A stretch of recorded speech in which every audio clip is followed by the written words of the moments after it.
Greetings, Corpse Clubbers, and welcome to a brand new episode of Corpse Club, the official podcast for DailyDead.com. My name is Heather Wixson, and for this week's episode, I am joined once again by Marc Gottlieb, who was on our show, it was, October, I believe, for Gialloween? It feels like it, yes. Yeah, so it feels like a year ago, but also like 3 weeks ago. So welcome back, Marc. Well, thank you for having me, and it's I'm thrilled to be back on once again. Yes, well, I'm putting your good use, your good sort of knowledge of Italian horror to good use for us. So I was really glad that you could come back for this, because back in November, we unfortunately had to say goodbye to Daria Nicolodi, who passed away at age 70.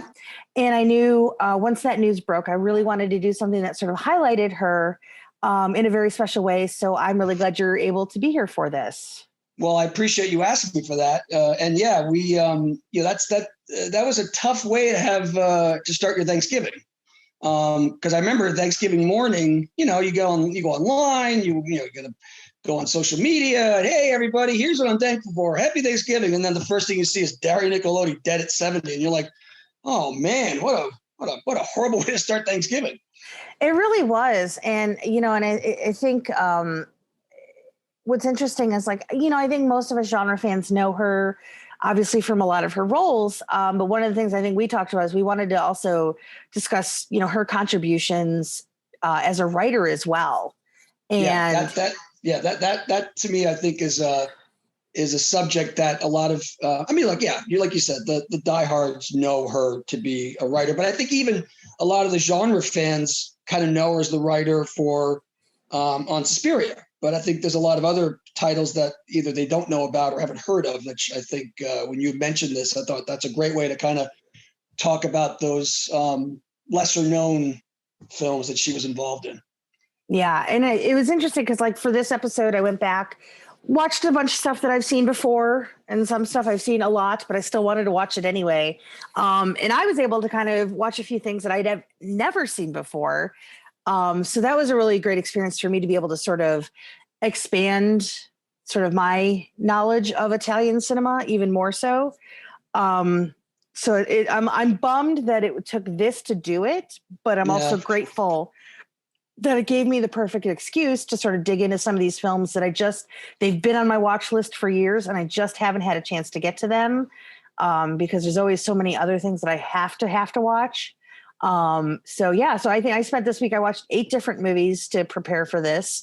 So I'll see if I can actually sound like I know what I'm talking about. And I know you rewatched a bunch as well.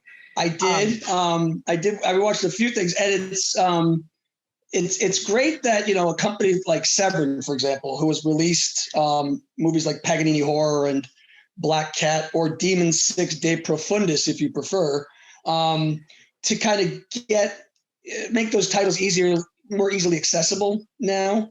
Absolutely. Everyone can see Inferno or obviously Suspiria, on Shudder or Amazon, or hell, half of us probably own those movies already. But those smaller, more obscure titles that she had a larger role in were tough to find or see, and you'd have to turn to like YouTube or something on that, like that, where you find a bad VHS rip of the thing. So Severin, targeting those movies for restorations and for release, it's pretty great to have that ability to now see these movies a lot easier. Definitely. And I think it's also worth noting that our rewatching actually began a few weeks ago because we both were at the Frida Cinema Drive-In for Suspiria. Yes. So a fun little story for those of you listening. They did an intro before the movie, and I think it was adorable, but it was also kind of funny. So they did an intro video, and the gentleman who was introing them, very matter of fact throughout the whole thing, But whenever he would talk about Dario Argento or Daria Nicolodi, like he got super Italian, which is funny because my boyfriend is Italian. So like we appreciated his enthusiasm for Italian. So it was like Dario Argento and Daria Nicolodi. And it was just like, yes. And it was so jarring because it was like wrote Suspiria and blah, blah, blah, and just talked in a regular cadence. And then every time it was like he would come back to Argento or Nicolodi, it was Nicolodi and then Argento. So the hard consonants. So we may fall into that in this episode. I don't know. Maybe we should, just to really bring some Italian flavor to this, because I'm very not Italian. I'm not either. But to hear those heavy accents, I'm like, man, that sounds like that just sounds like something fun to say. The way he says it, it is. I swear, it's like if I can move to any country, I think in the world outside of here, I think I would move to Italy. To be very honest, absolutely. And we actually looked into it because my other half is Italian and his grandparents emigrated here, and we're like, and apparently you can apply for citizenship in Italy if you have lineage who directly came here from there. So we're like, do we go be Italian citizens now? Do we go live in Sicily? Is this what we're going to do? So I think it'll be cheaper than where we live now. It is. We also apparently looked at Morocco for some random reason. And apparently in Morocco, you can rent a palace to sleep in for like $100 a night. Wow. So that's pretty good. So that's another option for anybody listening who's like, maybe the US ain't all it's cracked up to be. There's other options. Anyways, I'm debating if I'm just going to spend my later years living in Italy, making oils and pressing grapes and olives and things like that. But it sounds good. Great. Yeah, it sounds great. Yeah. I mean, they know cinema over there, so the rest of it is just gravy, I think. Yeah. But I feel like Suspiria is, even though it's technically chronologically not the start of all of this, I think it's a good entry point for Daria Nicolodi. Because I think for most of us, it's probably our introduction to Nicolodi as a writer. Because I know I did, like, some of the other things that she's written, didn't see until like the last few years. So for me, Suspiria is kind of sort of that perfect sort of entryway into who she was as a writer. And, even though I know she has a brief cameo in it, she's not technically in it. Right. She was supposed to be, apparently. She was, but I guess it did. It's funny. There are two stories I heard about that. The one that we heard at the screening, which I think we knew, was that she was going to play Susie. And then I guess the studio balked at that idea. And then obviously they got Jessica Harper. And then there was a story I heard that she was supposed to play Stefania Cassini's role, but then she got injured or something. Daria got injured and couldn't play the role, and that's why Cassini was in it. I don't know if that's true, but that's one of the legends of the movie that you also hear a lot about in terms of her involvement as an actress or lack thereof. But she's always been associated with having or possibly being in the movie at one point. And then she's in the airport scene, and that's it. Yeah, it's interesting. I've always wondered like how different that movie would be if she had been able to be a part of it in a more sort of profound way, in terms of being able to take the stuff the content that she had written and been able to sort of perform it. Yeah. Not to say that I don't absolutely love everybody who's in it already. Because, right, of course. It's definitely a different, any actor or actress comes in and does the same role, two different, the same role, is always a different take. So having her in there, I think it would have been an interesting approach, because it was on the personal side for her. Yeah. And I also know too, I believe part of it was inspired by stories her grandmother had told her, but also from her own experiences at a dance academy, which is interesting because there's a lot of it that feels very authentic to sort of that experience. But I also think sort of having that stranger in a strange land vibe adds a lot to the mystery of Suspiria. In terms of sort of setting that tone immediately as soon as she's at the airport, like you already know everything is just off. Oh yeah. Oh yeah. I mean that I obviously love Suspiria, but for me there's so many moments in that movie that really resonate, and they go right off the bat with her in a country she doesn't know, and she's out in the rain, that pouring rain. And she's got her bags, and the cab shows up, after she has to walk into traffic practically to get it. Cab shows up, and then the cab's like, all right, come on, get in the car. And she's like, well, can you help me? And he doesn't get out. And it just sets the tone for so much of the movie from there, where she has to go back, get her own bags, lug them to the car. It's just everything about her being in that place feels wrong. Like she shouldn't be here for some reason. And it's like, there's so many things against her in just the first minute of the movie. And then once she gets to the cab, you're almost like, you're relieved that she's out of the rain and she's in this cab. And then of course she can't, communicate with the cabbie. And then it obviously just goes from there. So it's you bring up a good point. The idea of a stranger in a strange land, and Dario and Daria in the writing of it really hammer that home from minute one. Yeah, I also think it's interesting too. One that as you mentioned with the whole cab scene, like she very much feels like she's on her own at this point. Like there's nobody that's really going to help her but herself. Right. So even in the instances where people are supposedly helping her, they're really not. And it really is all on Susie to sort of make her way in this new world. But I also thought it was really interesting when they brought up before we screened Suspiria, how this was actually originally written for little kids, because it is very reflective in the dialogue. And I guess it makes some of the weirdness of like the scenes in the dressing room make a little more sense. And now part of my brain wants to know what on earth would Suspiria look like with a bunch of like 10 to 12-year-old kids, because that is like downright terrifying. Yeah, I mean, you go two ways with it. You either go like the Disney route, and it's like Suspiria, and it's it's got whoever is Demi Lovato today at 10 years old or something like that, or there's the horrific version of it where you watch this movie as a child and seeing children in this movie, and it's one of those movies that scars you for life when you're like 9. Oh yeah, I actually saw this when I was 8. Yeah. And because it was one of those that I rented because of Terror in the Aisles. I just picked it off the artwork, and that was one of my things. I'd always find movies from the artwork of Terror in the Aisles and just go to find them in the video store. And I rented it with my best friend, who she wasn't as nearly as like hardcore about horror as I was as a kid. So it was always me sort of like, hey, we should watch this. And she was like, fine, whatever. Right. And this was a very traumatic movie for 8 and 9-year-old to watch at the time. Oh, I'm sure. And imagine if there were 9-year-olds in the roles. Oh yeah. I would have never slept. I would have never slept again. Would have been horrifying. Yeah. But yeah, it's really interesting because I feel like it's a movie that sort of sets the tone for who Daria is, and like sort of maybe her creative journey throughout her career, which is interesting because I know like her parents are very art like sort of minded.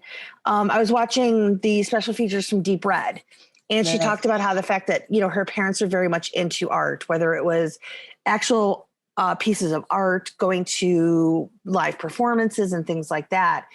And I wonder, if this was sort of her way of like exploring this idea of like sort of being that stranger in a strange land in terms of, going and immersing yourself in these different places, and then like having to sort of find your voice or find your footing or fight witches, who knows? Right. But it's such an interesting piece to me because there's other movies that she's also written that we're going to discuss. But Suspiria to me feels really personal in a very different way than say something, like Black Cat or Paganini horror or even Inferno, to a certain degree. Yeah.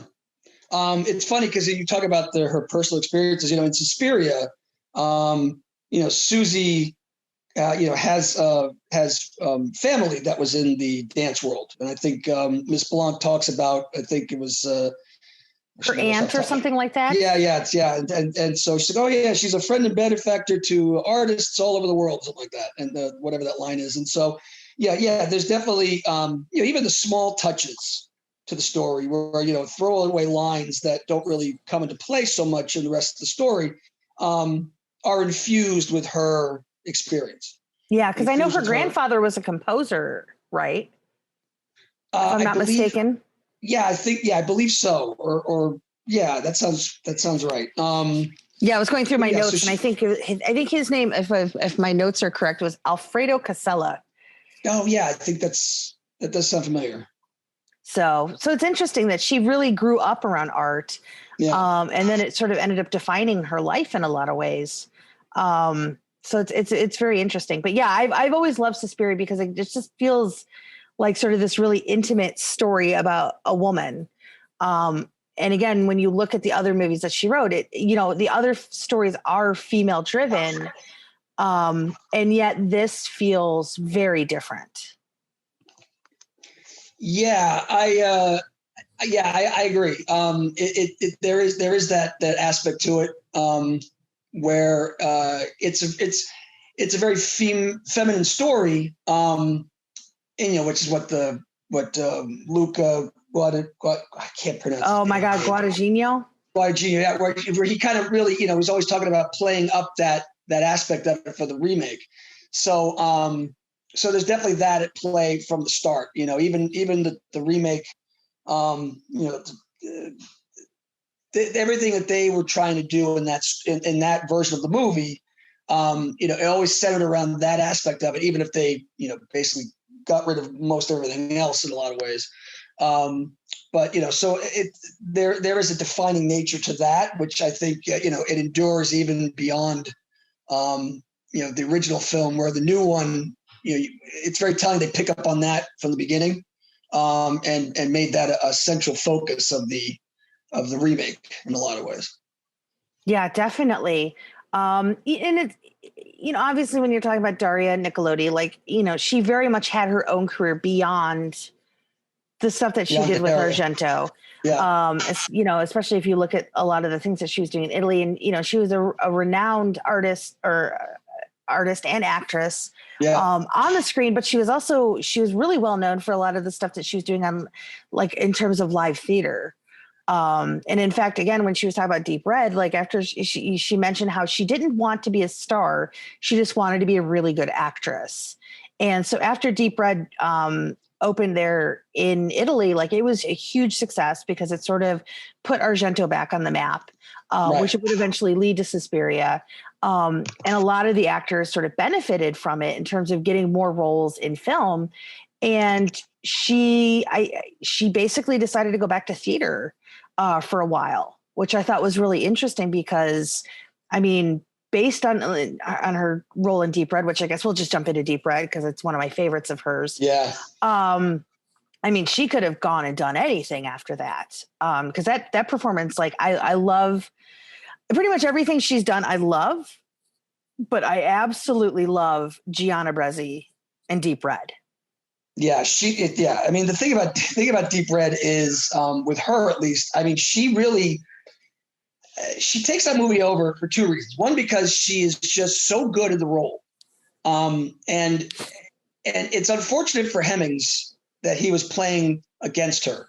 Yeah, because there was no way. I mean, David Hemmings is a great actor, but he has a certain feel about him and a certain level of charisma that he is often upstaged in that film by her. And perhaps that was the intent, the way Dario was directing scenes in the story. But she really takes that movie over from the minute she walks in. The minute she's in, and it's funny, it's in both versions, because the edit, the U.S. version cuts out a lot of the gender dynamics between her and Hemmings. Yeah. But even with the small amount that's in there, she's still a real force of nature, both as the character and as the actress. But when you watch the uncut version, where they keep all those scenes of the two of them in there, it's even more on display, the way that she just takes that movie and runs with it. Definitely. Like her, even like when she enters after the death of Helga. Yeah. And she just shows, like, everybody in the room stops and they're like, oh, it's Gianna Brezzi. And, and it's that moment that that she's like the key for this movie. Yeah. Even though we're following David Hemmings' character, Marcus, like, it really is her that's sort of driving a lot of this story.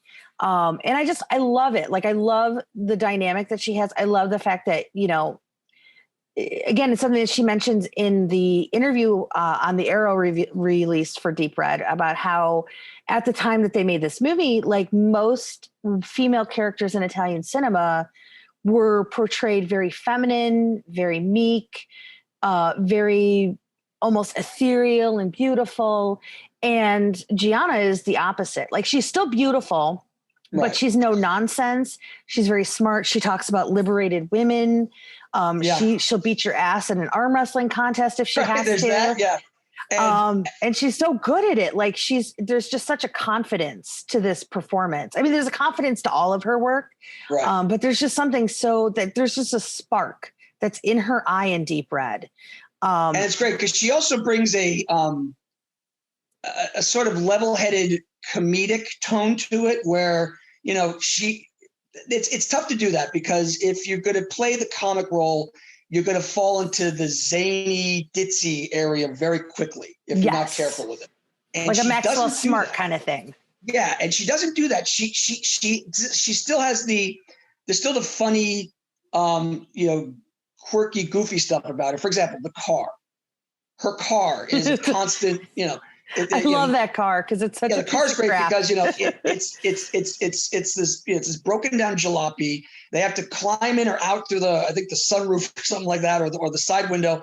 And then I love how Dario plays up the gender dynamic thing with the two of them, where she is just she's like just a runaway train in everything she's doing and saying and wanting to get to the next thing, get to the next clue, and what's the next thing we got to do. And she's driving this tiny little car, and Hemmings his seat's broken, so he's constantly lower than she is in the visual aspect of it.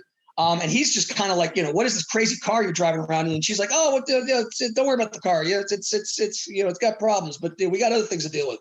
And it's just the car is the extension of her character, in that it's just, it's like Hemmings is thrown around in this world that he, again, like kind of like with Suspiria, that he's completely unused to, in becoming like a detective by default. But then he's paired up with Daria's character, where she's just like you said, she kind of is the impetus of the plot movement in a lot of ways, and the way they play off each other, it has that sort of they're kind of His Girl Friday type of thing in a way, but she never does it.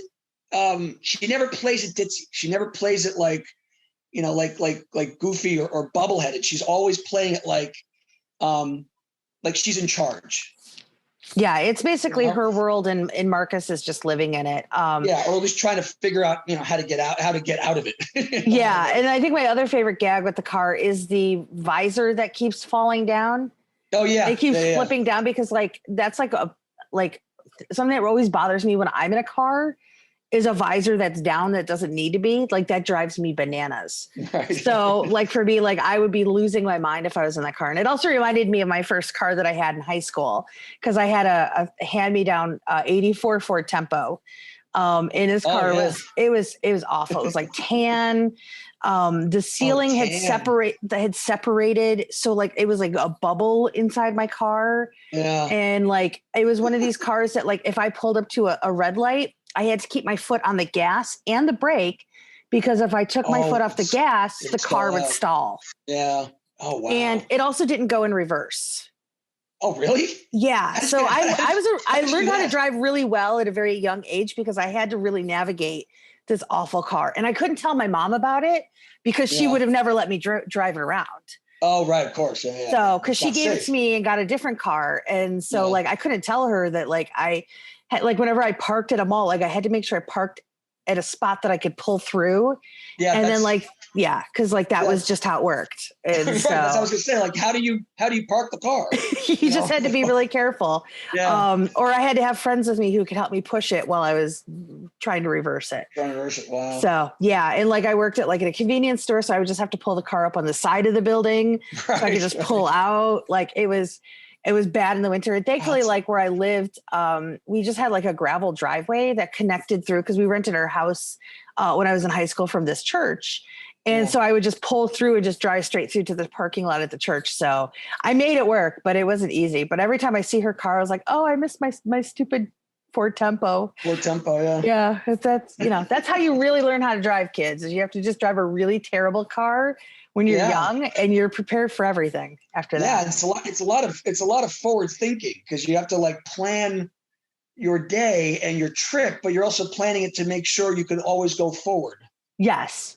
So yeah, especially with like at the park at school and stuff too. So there's only like 5 or 6 different parking spots in the lot that actually would work for my car. So I just had to make sure I got there, but they were some of the farthest spots. So it was usually a pretty good chance. But if I had to park at a regular spot, then I had to get friends to push me out. Wow. So yeah, it was a handful. So, but I love it. Yeah. But the thing is, it's like, you just learn to adapt, and she, in this, Gianna learns to adapt. And again, I think that's what it is like, it's basically her world. Marcus is living in it, and he's just trying to like play catch up with her pretty much at every turn. Even though there's a lot of the movie that he's maybe narratively ahead of her on certain things, like in life, she's definitely like beyond where he's at. Oh yeah, she definitely has she's the one with the street smarts. She's the one with the analytical mind of how everything kind of works around them, and he's just trying to figure out like, he's just trying to piece the clues together. Well, she's also a journalist in the movie, right? Yeah, which I love journalists in movies. Yeah. She's like the Gale Weathers of Italian cinema. There you go. Of course. But more like specifically Scream 4 Gale Weathers, when Dewey's like, no, I'm going to go do my own investigations, and Gail's like, well, I'm going to go do my own. And so in this movie, Marcus is like, well, I'm going to go and investigate this, and she's like, well, that's fine, I'm going to go do my own work. And so yes, I do think Gianna is the Gale Weathers of Italian horror. So I was going to say, leave it to you to somehow bring it all the way back around to the Scream franchise. If I'm nothing if not consistent. So Good for you. Yes. One of the things I really loved, again, I was watching the interview on the Deep Red Blu-ray, and I loved hearing Daria talk about it. Specifically because this was sort of at the start of her relationship with Dario. And she's very candid, as people over there tend to be. Right. Because you know how like you hear like press interviews here, and you could tell when people like, I wouldn't say have been coached, but they know like what they're supposed to talk about and what they're not supposed to talk about. And Daria is just like, she talks about it. Like she talks about the fact that like no woman can last in a relationship with Dario past 10 years. So like there's like there's this unwritten rule, like there's an expiration date when you're in a relationship with him, and their relationship lasted 10 years. Right. And it started right around Deep Red. And the one thing she said that really sort of struck me is that when they were working on this movie, that they were both very happy and very in love. And she said that she thinks that the reason that the movie is so good is because the movie reflects reflects their relationship. And I just thought that was really, really nice. And I also thought it was interesting too, that she mentioned in the interview as well, how she took cues from Dario, and worked them into her performance, because apparently he's a hands talker. Oh, she's always talking with her hands in this movie. And I just thought that was really interesting, because I could see that, I've only spoken to him twice in my entire life. But now it's like when you think of these little things in retrospect, you're like, oh, this makes total sense. Yeah, absolutely. But yeah, I just think that's like when she's talked about the fact that this was sort of at the beginning of their relationship and they were really in love and they really loved working together. Like, I think that's why Deep Red works as well as it does. Yeah, that I can absolutely understand that. Absolutely. Because if you're, when you feel comfortable, obviously, when you're shooting a film, and the two of them, it's a start of a great love affair. I mean, it just shines through in everything you do, and with the performance in a grisly film like this, it makes a mark. Absolutely makes a mark. Maybe that's why he made her the villain in Phenomena, because that was the end of that was 85. That was 85, so maybe it was towards the end. So there you go. But and even more fitting, I guess now from what you're telling me, I mean, her fate in opera, I guess, makes more sense now too. It sure does, doesn't it? It does. So I guess we'll get to that later because that's the mid to late 80s. it is, yeah. Yeah. So I wanted to. I know we sort of jumped around here a little bit because we went to Suspiria, then we went into Deep Red. But last night was the first time I've ever watched Shock. Yeah. And that was like my first sort of introduction to, as I call him, Daddy Bava. Right. Because I've seen a bunch of Lamberto's stuff now, but I'd never seen Shock before, and I've never seen anything else from Mario Bava, and I really loved it. Like, I mean, I knew I was going to like it, but I really loved it, and I think Daria's performance in this movie is incredible. Like the things that she has to do in this movie and sort of reconcile with, and also knowing at this point, I believe she has given birth to Aja. So she's a mother. And so it's really sort of like her first maternal role in terms of Italian cinema that I know of. Because I don't know if she did anything in television or live theater, so don't totally hold me to that. But I think there's such a beautiful sort of quiet desperation to her performance as Dora in this movie, that just really drives everything. And I loved it. I really loved it. And I'm so sorry that I waited so long to see it. Yeah, it's one of those movies that, you see it and it's got a lot of the Bava-esque touches to it, but you could also you wouldn't be blamed if you didn't quite pick up on the fact that it was a Mario Bava film. It's just for me at least, it feels like a different movie than a lot of the other stuff Bava had made. And of course, like every filmmaker, you start to evolve and towards the end of the career, your work seems to be different. I mean, it's happened with Dario.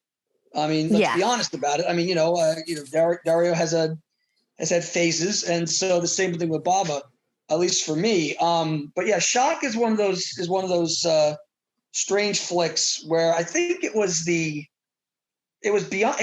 think they released it in the US as Beyond the Door 2, if I recall. That is what I read in my research. Yeah. And so, it's funny because it's sort of, they would always do stuff like that in the US.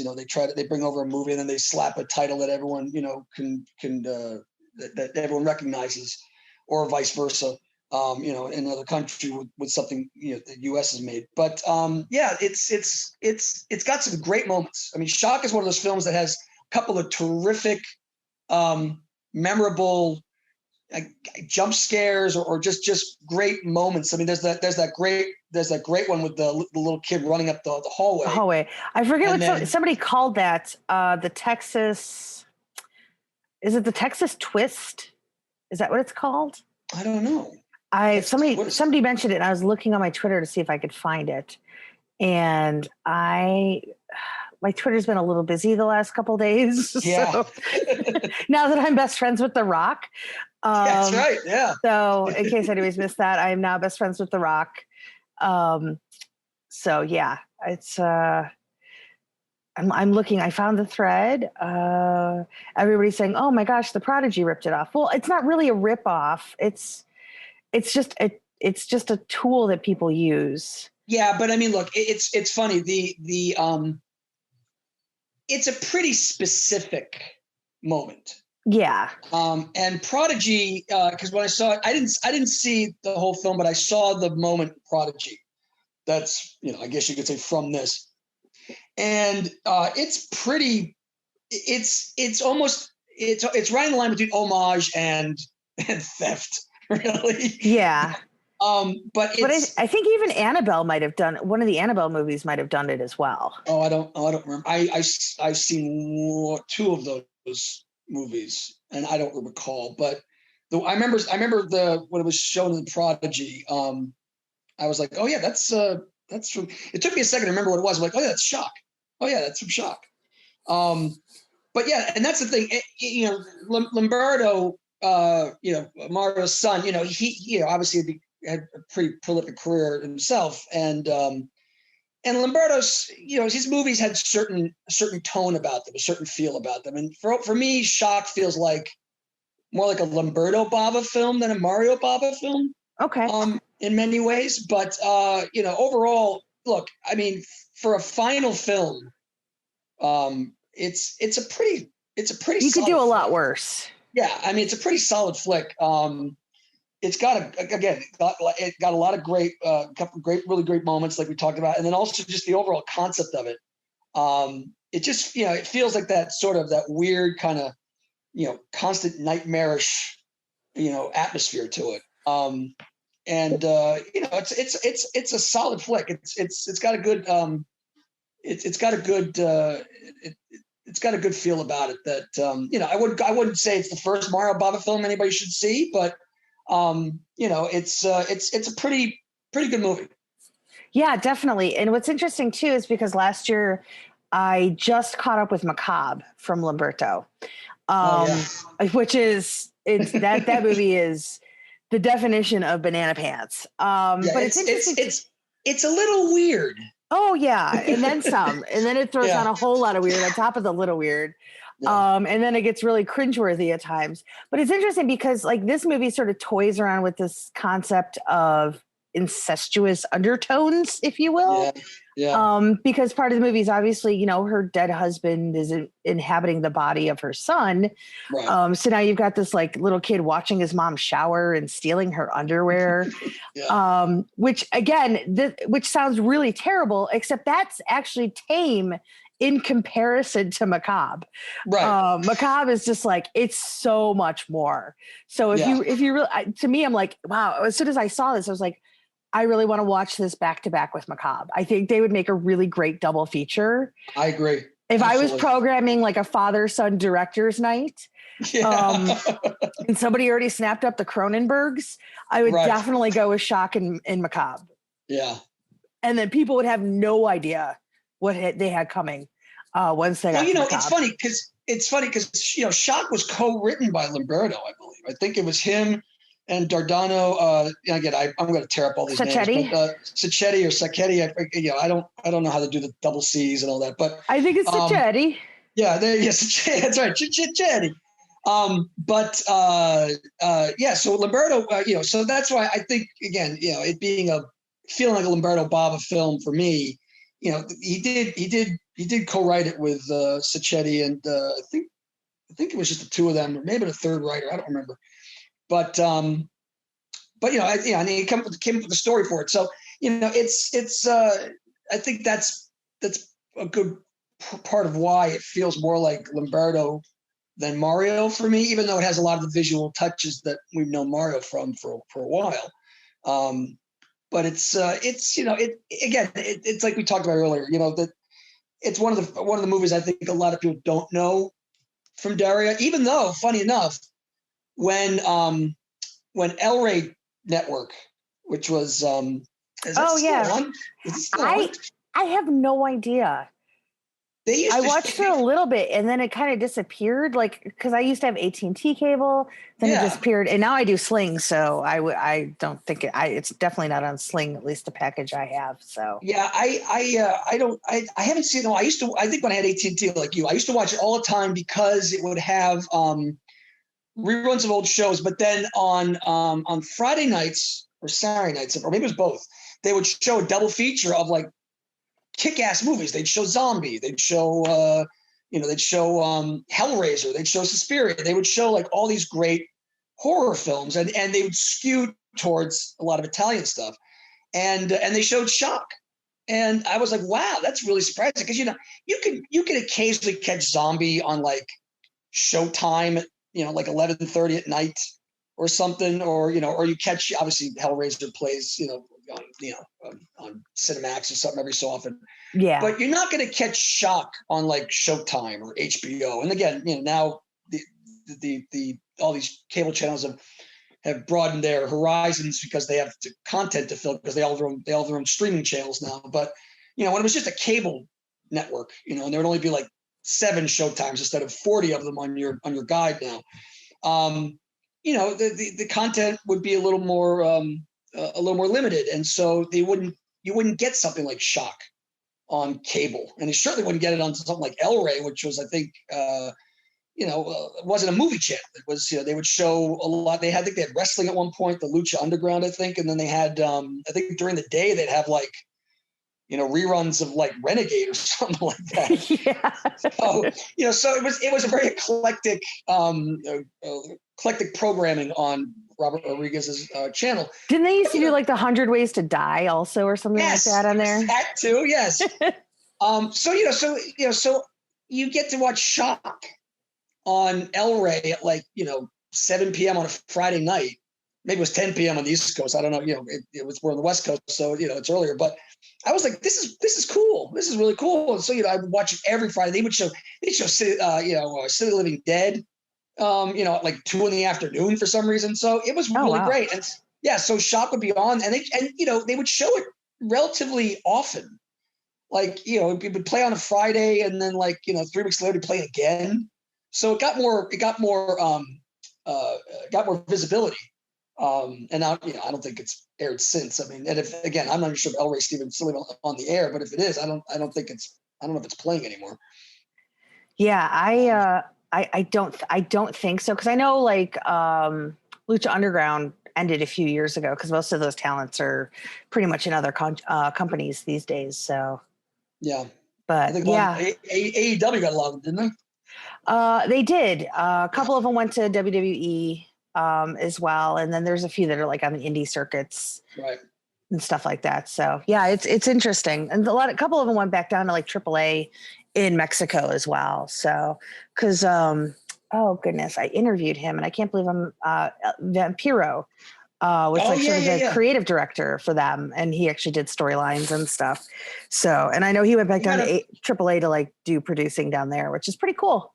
And did they do a documentary on him? They did. It was really good. It was a lot different than I was expecting, especially because a lot of it was like sort of centered around him and his daughter, right? And their real life relationship stuff. And she was trying to break into the business. No, she was just kind of just living with her dad. And he's basically has the onset of Alzheimer's.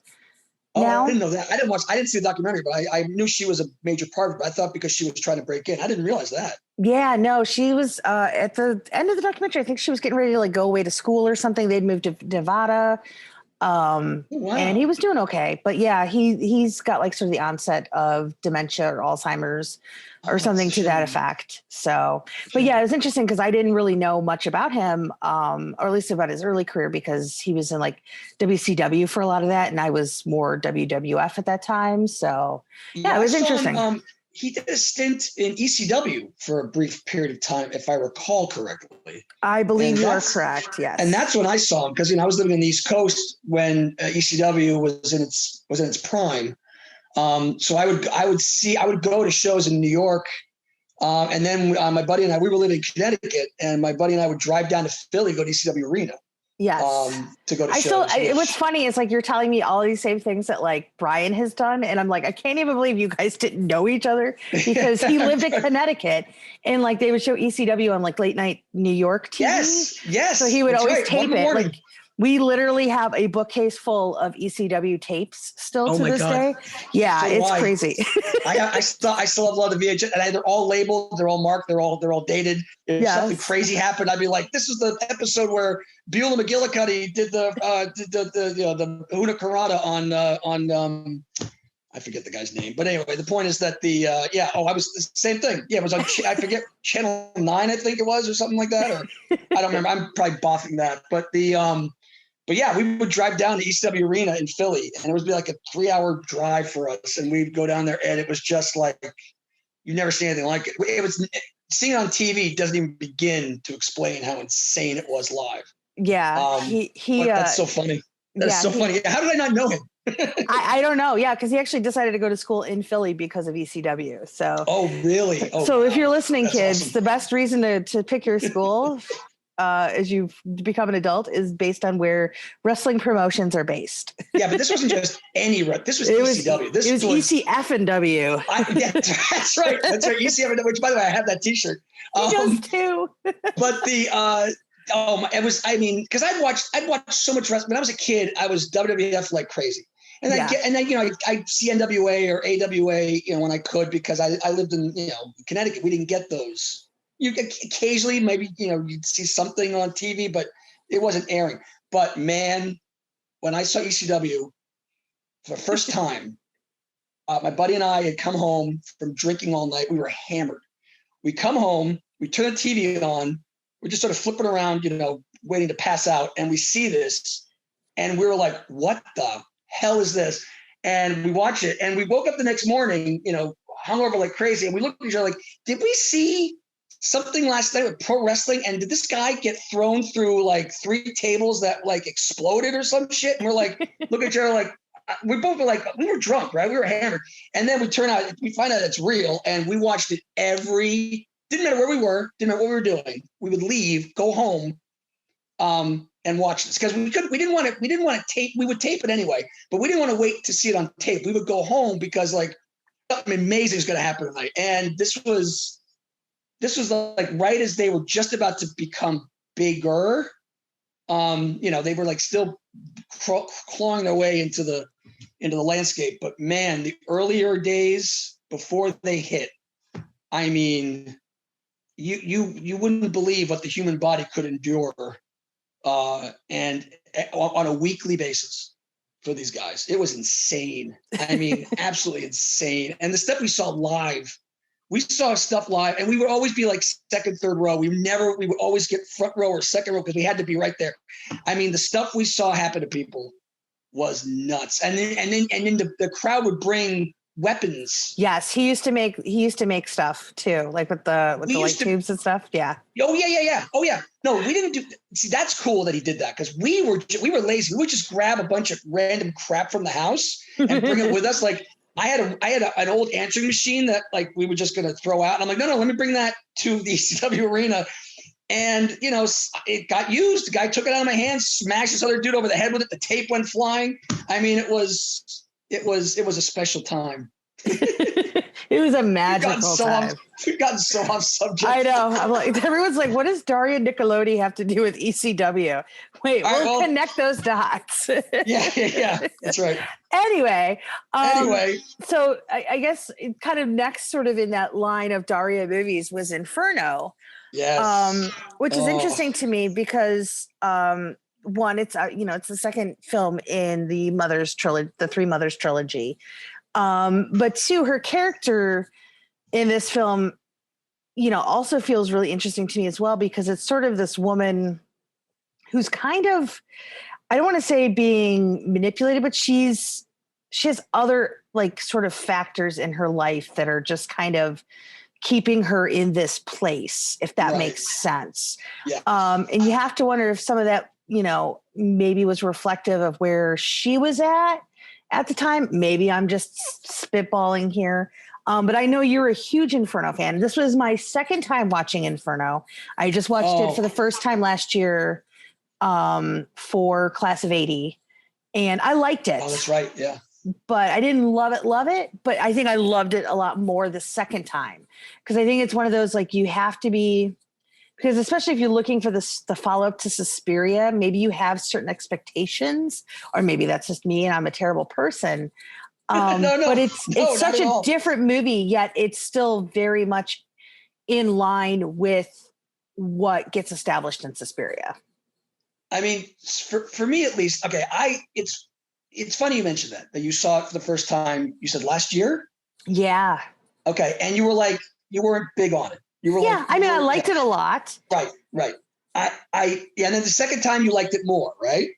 Yes. That is exactly where I was. And now I saw it many, many, many years. I've seen it, multiple times. I've seen it, a couple of times it's played in LA. I've seen it. I've seen it with the Q&A. I mean, they played it at the New Bev.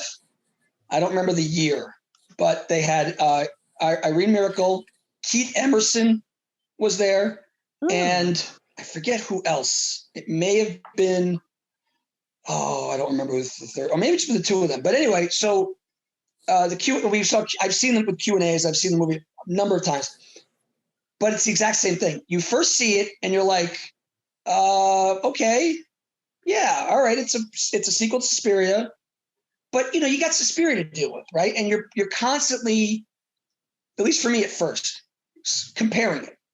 because you're like, well, it's a sequel to Suspiria, okay. And the more I watched it, the more I've seen it, the more I love it. And it's because once you detach Suspiria from it, you get to see it on its own terms. And then the more you see it on its own terms, you can now start to reattach it to Suspiria.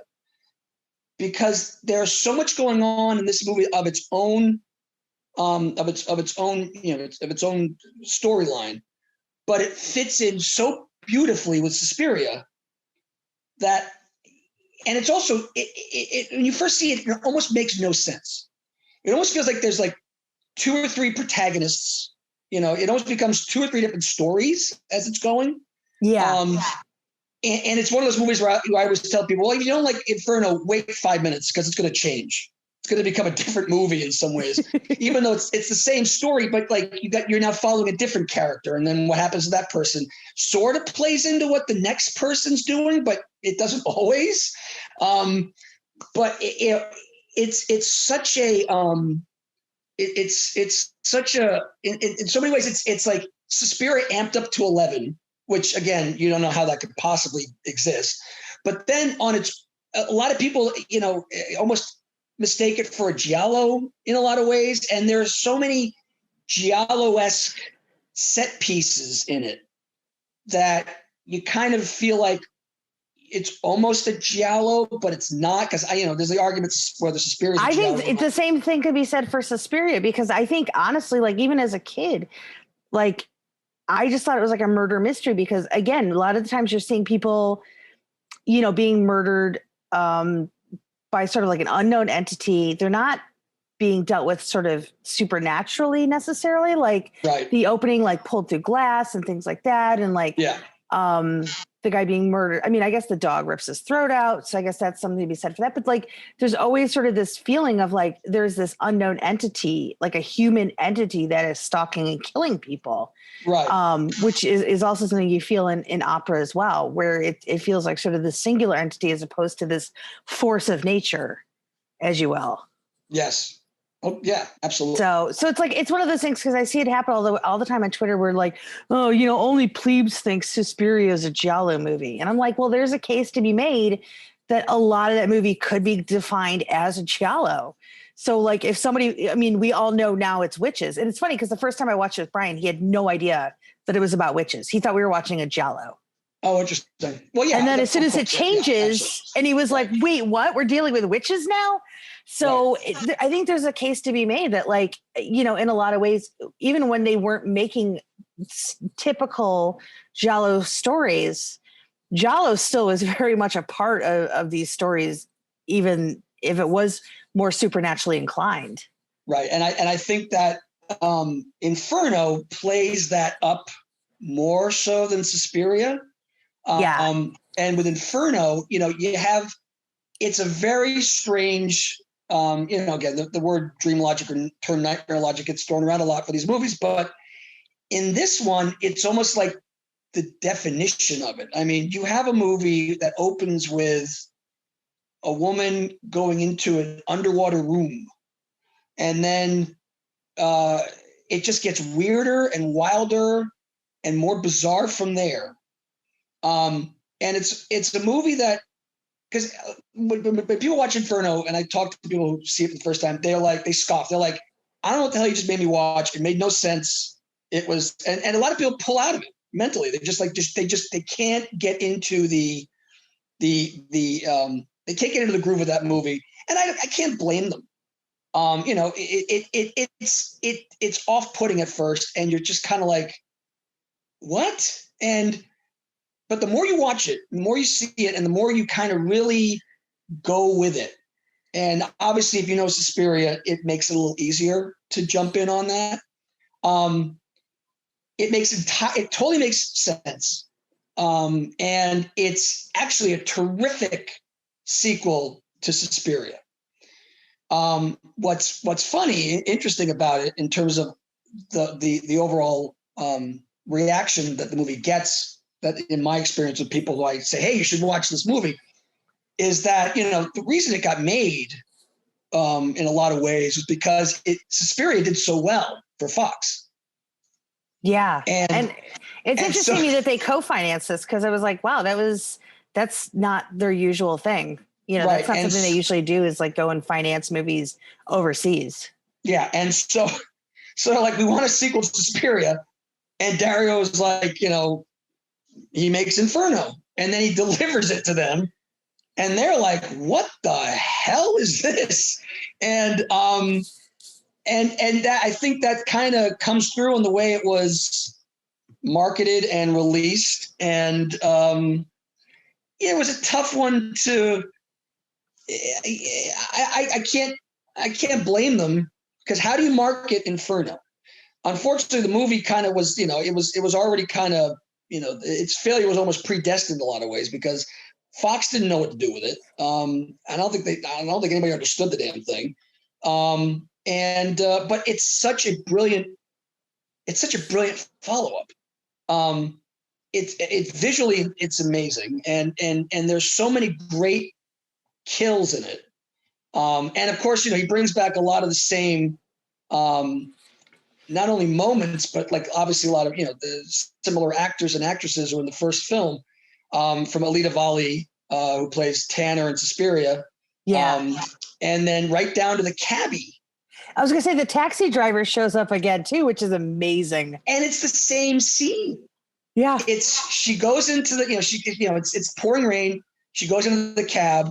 And then, and it's the same guy.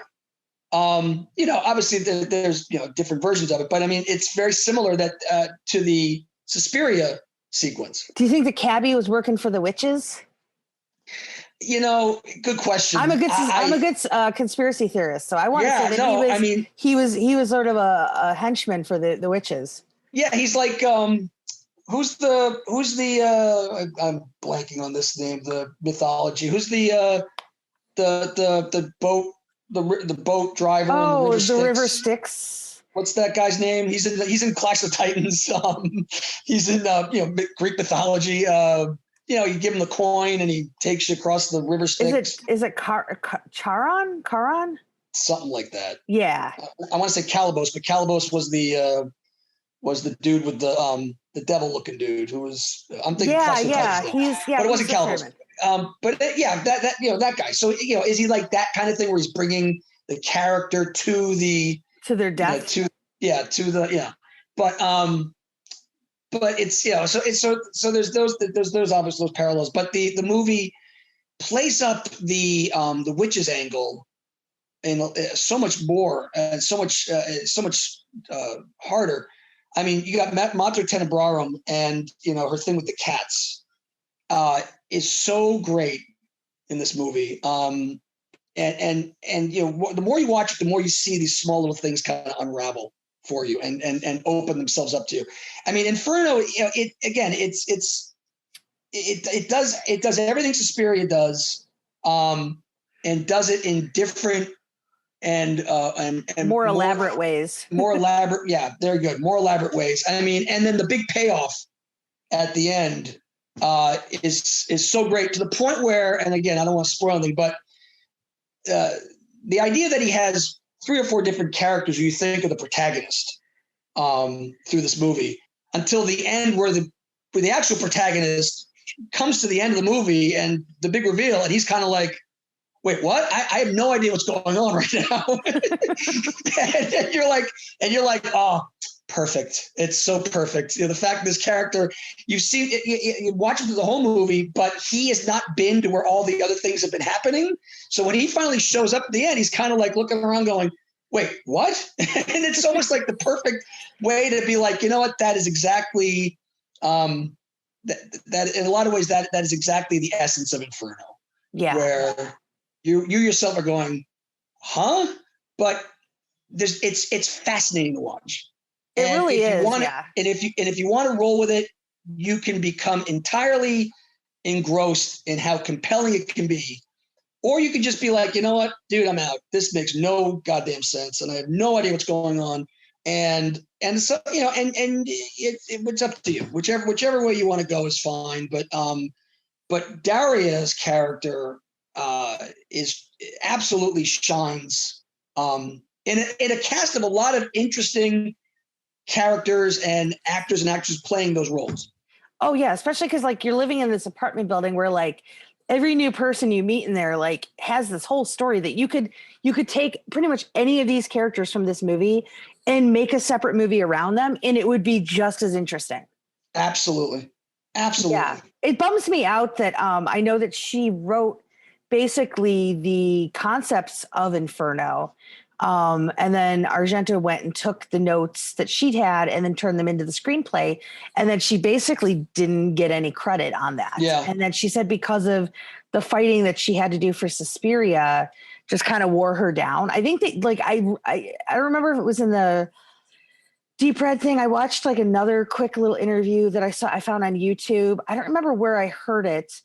But she didn't even know. It was like only until like I think it was 3 days before the movie premiered in Italy if she was actually going to get credit for Suspiria.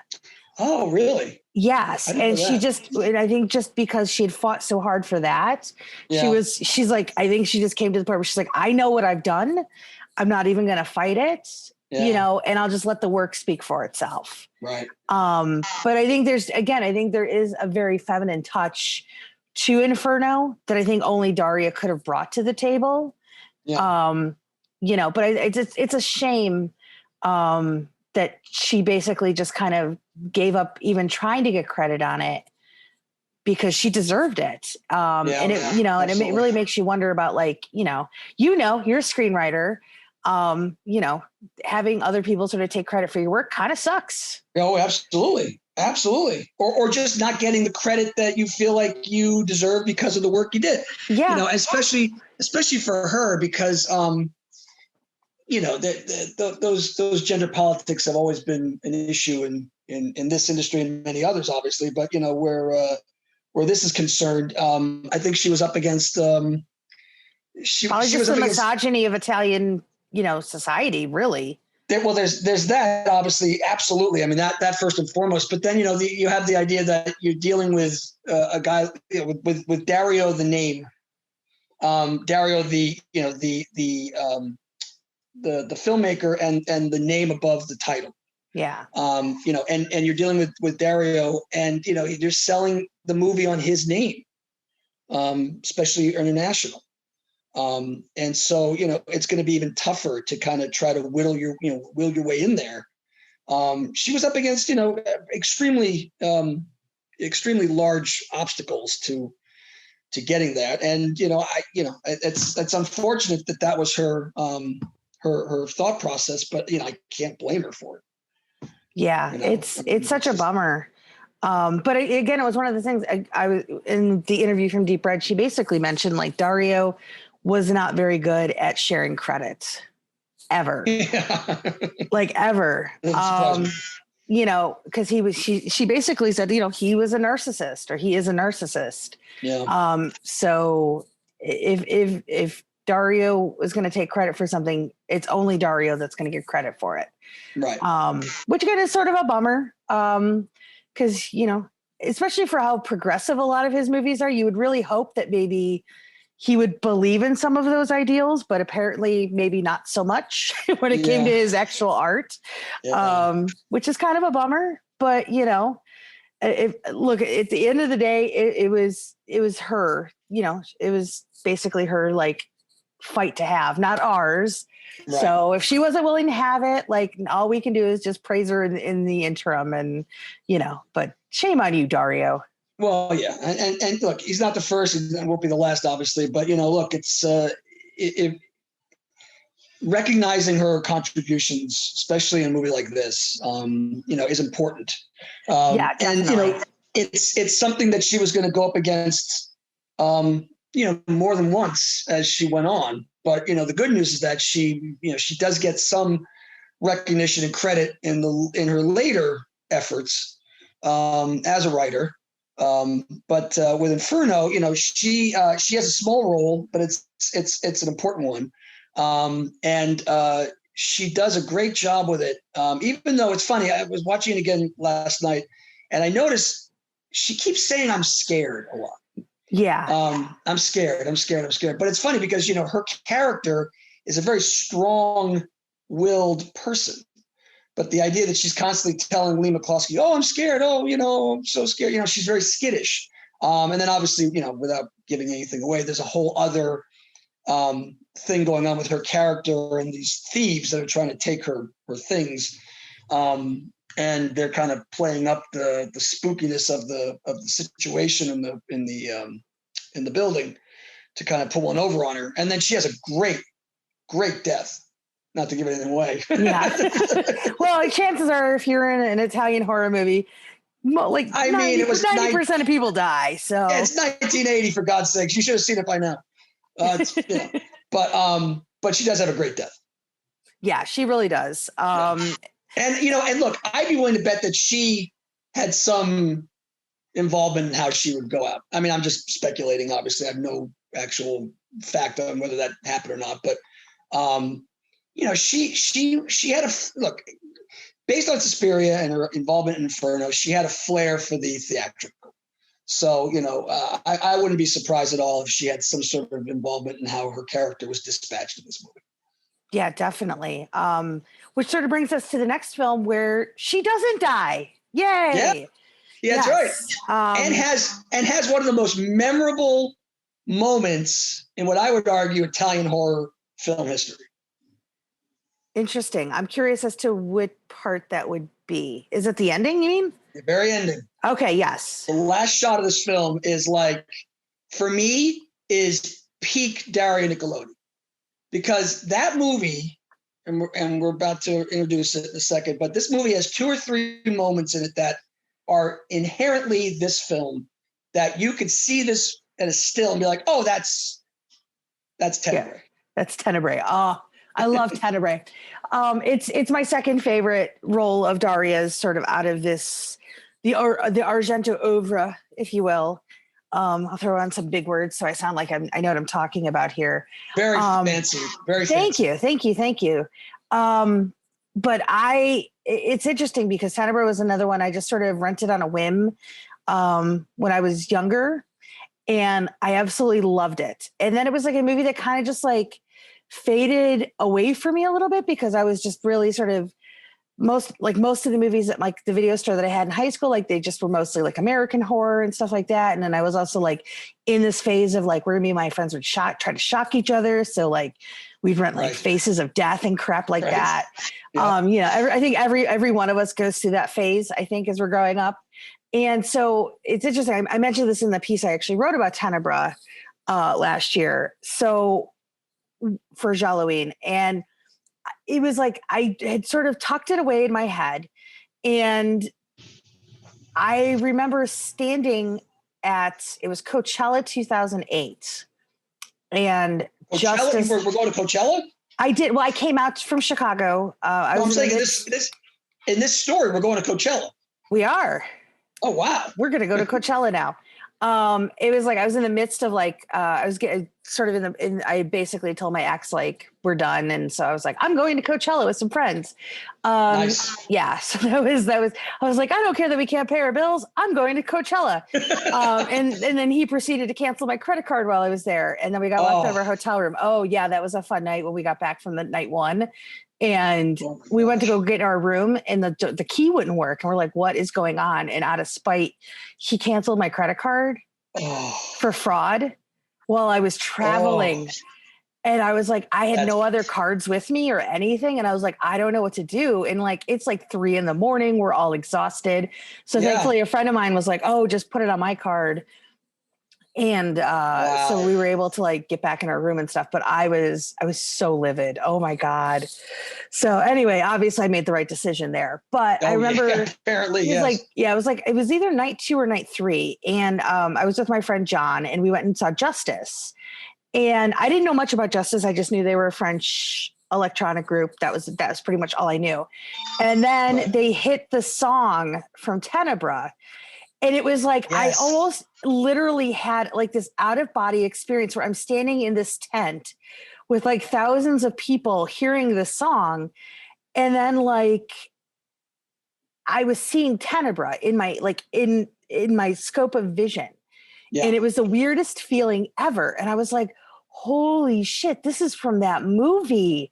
And I was like, oh my God. And like, I think immediately, like I was in the airport, I ordered it off of Amazon. So it would be at my house, like within a couple of days.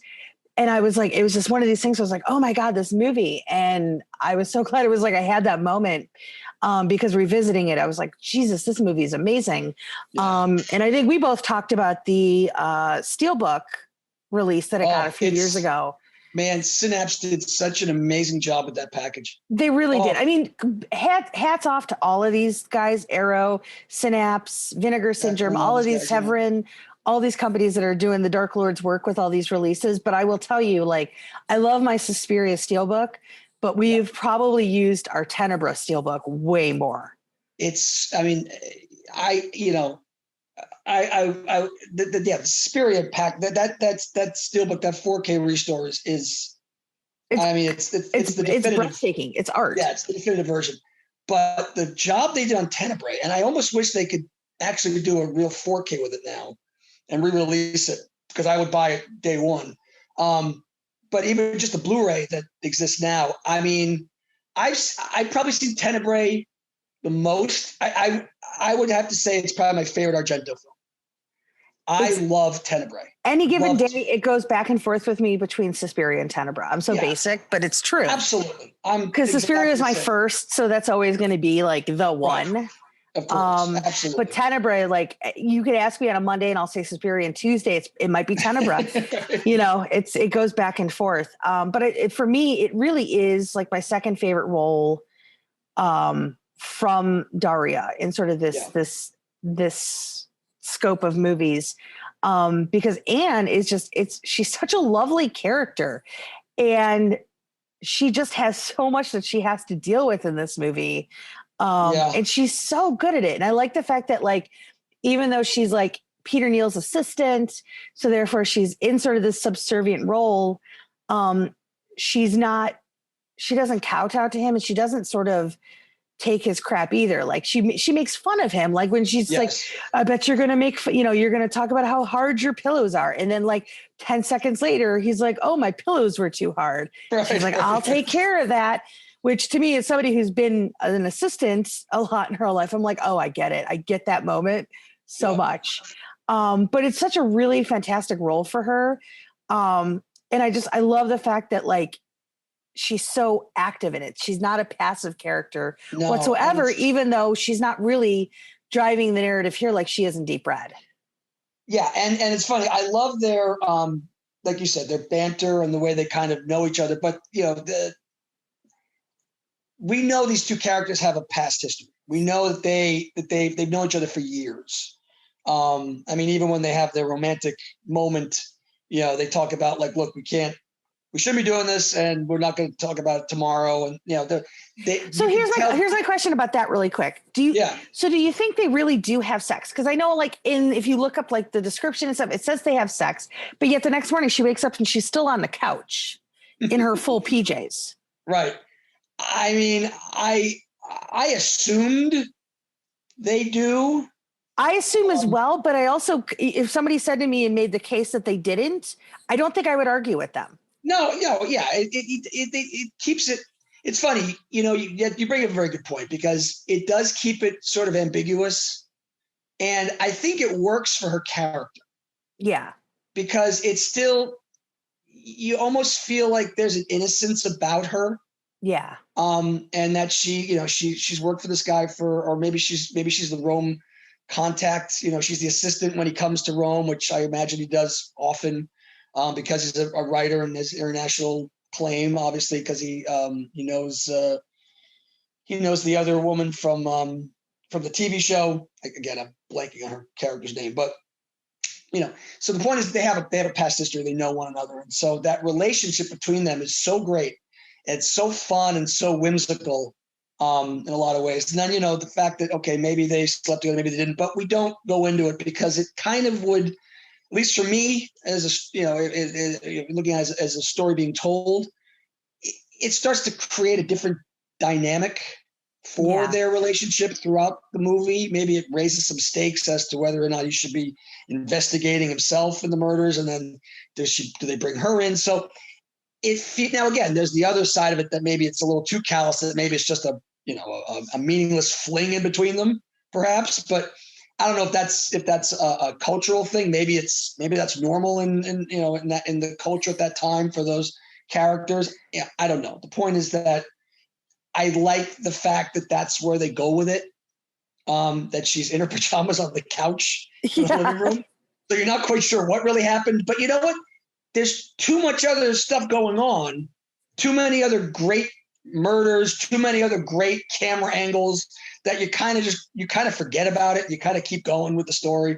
But she's got a lot of great one-liners. She's got a lot of, she just has a very, she seems like a very happy character, and then, which for me at least, is a great sort of shift as things get darker and crazier and more things start to reveal themselves. I am not going to spoil the end of this movie, by the way. No way. I know. But, I mean, I feel like most people listening probably know it. But listen, there is that one person out there who's not seen Tenebrae, and I don't want to ruin it. Now, yes. What you should do is really just turn us off now. Go watch Tenebrae and come back though. Yes, that's right. I do think it's interesting. That, again, it was something I sort of talked about in the piece that I did. It was like, there's very much sort of this use of doppelgangers throughout Tenebrae. And even Anne in a lot of the scenes reflects a lot of the other female characters as well. Because there's times where she looks a lot like, she's Detective Altieri. Yes. They're dressed very similarly. Even at some point, like young Maria, who is the girl whose father owns the building that Peter Neal is staying in. Right. There's like in her scene, she's wearing pink and yellow. And then in like the next scene, like Anne is wearing pink and yellow, but like reverse, like where she's like a pink top, yellow, like on the bottom. And I just think it's really interesting that for a movie that sort of is about like identity and things like that, where again, it would have been so easy for a character like Anne to just sort of blend in.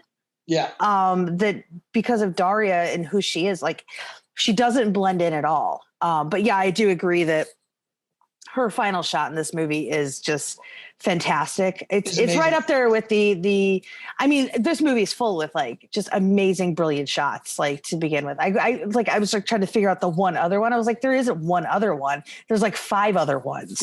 Yeah. But the one that everyone kind of points out obviously is the camera move around the building. Oh my God. It's like, it's like a double murder sequence. Yeah. But the thing about Daria's character in this is that, she has that sort of,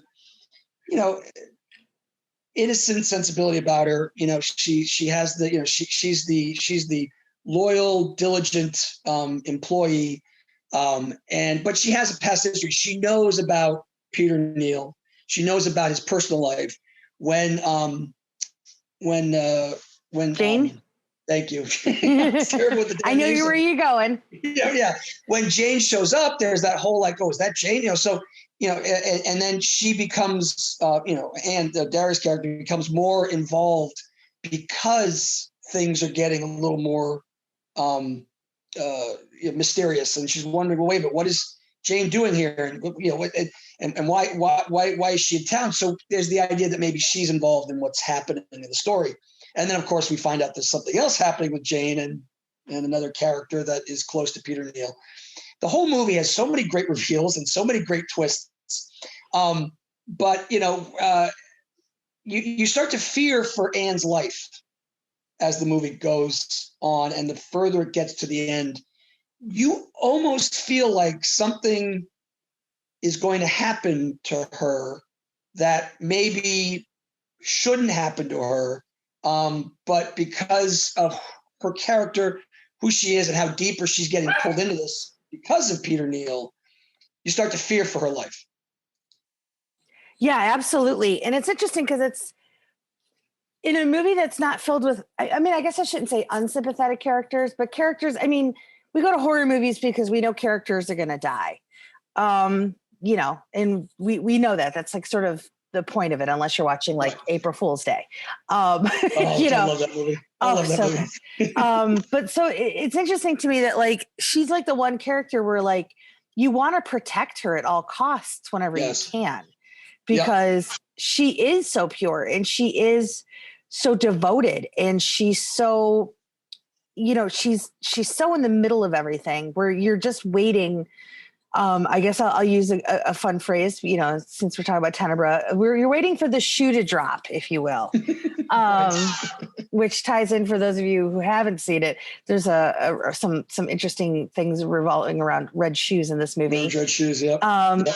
I what I'll also admit to is, like, after I saw this movie, I went out and bought red heels. Oh, nice. I did. They got stolen out of my car when I moved to LA, though. So I was really bummed about that. I was like, oh. But you know what? That's terrible, but hopefully it's another Tenebrae fan. Right? They're like, oh, Tenebrae. Those are great. I got to take those. Yeah. They ate my Pop-Tarts and stole my shoes out of my car. It was that's going too far. I know. They ate my blueberry Pop-Tart stash. Blueberry? Yeah. Oh, those are the best ones. What are you talking about? Yeah. This was literally like within like 3 weeks of like getting my car out to LA. And I was still parking on the street when I moved here, because I used to live on Sunset in Silver Lake. And for some reason, my parking spot wasn't ready yet in my building. And so I was like, fine, whatever, I'll park on the street. And I woke up the next morning, and my neighbors saw the whole thing, and they wrote a note, and they tried to call the police, and the police didn't give a crap. And I was like, oh, okay. And I used to work in Cerritos when I first moved out here. So I had to drive for like an hour on the highway with a busted out window. Oh, which, man, like my eardrums felt like they were going to pop. Yeah. So yeah, that was rough. But yeah, they stole my Tenebrae shoes, so I was really bummed about that. That's not cool. No, not at all. So now I don't keep shoes in the car. I know better. That's good idea. Good idea. But at least not really cool red ones. No, definitely not. I don't even keep flip-flops in there anymore. But yeah, so now, it was. Let me ask you a question real quick, because you mentioned the idea of renting the movie from a video store and watching it. Did you see Tenebrae or did you see Unsane? It was labeled as Tenebrae. Okay, so it was the original. Yeah. Because when I was younger, it's funny. My mom was very encouraging of my love of horror. I mean, she was the one that kind of showed me, or at least told me about certain movies as I was a kid. That she was like, "Well, look, you're not old enough to see it yet, but when you're old enough, you're going to love Alien, or you're going to love American Werewolf in London." And then, as I got older, probably younger than most theater managers would have liked. But when I got older, my mother would take me to see these movies in theaters. But when I would go to a lot of horror conventions, I had seen Suspiria, and I was looking to understand and see more about Dario Argento, because I was like, wow, if this guy made Suspiria, he's got to make all these other great movies. And so I got my hands on a bootleg copy of Unsane. Interesting. And so I had, you go to a horror convention and you buy 100 things, right? And so you get like a ton of movies, and you got to get around to watching them all. But my mom, I'd be in class, or my mom would go and watch some of the stuff that we had bought. And so she had seen Unsane. She'd watched it. She's the one telling me, wait till you see this movie. It's great. It's great. And so I finally got around to watching it. I'm like, wow, this is amazing. And so she was the one who was kind of like, look, she'd seen it first, and she was telling me this is really great. And my mom is not the kind of person who loves the gore fests. She likes the more, she doesn't like the supernatural spooky stuff, but she also, doesn't really love the slasher stuff. Right. So for my mom to really dig at Unsane was kind of a big deal. It was like, she had seen this thing, and it was, it's a slasher film in a lot of ways. But for her to dig that was really like, okay, there's something special here. And then obviously I had seen Tenebrae later on. I'm like, oh my God, wow, all the good stuff was cut out of it. All the great kills, the Unsane was like, the dry version of it. And so I think my mom had seen Tenebrae again. I think she may have preferred the Unsane version because it wasn't so graphic. But so that was my first time seeing it. And then obviously as I got older, it was a movie I would watch over and over and over again. And learn to really understand more about it as I got older to kind of see what was going on beneath the surface of it.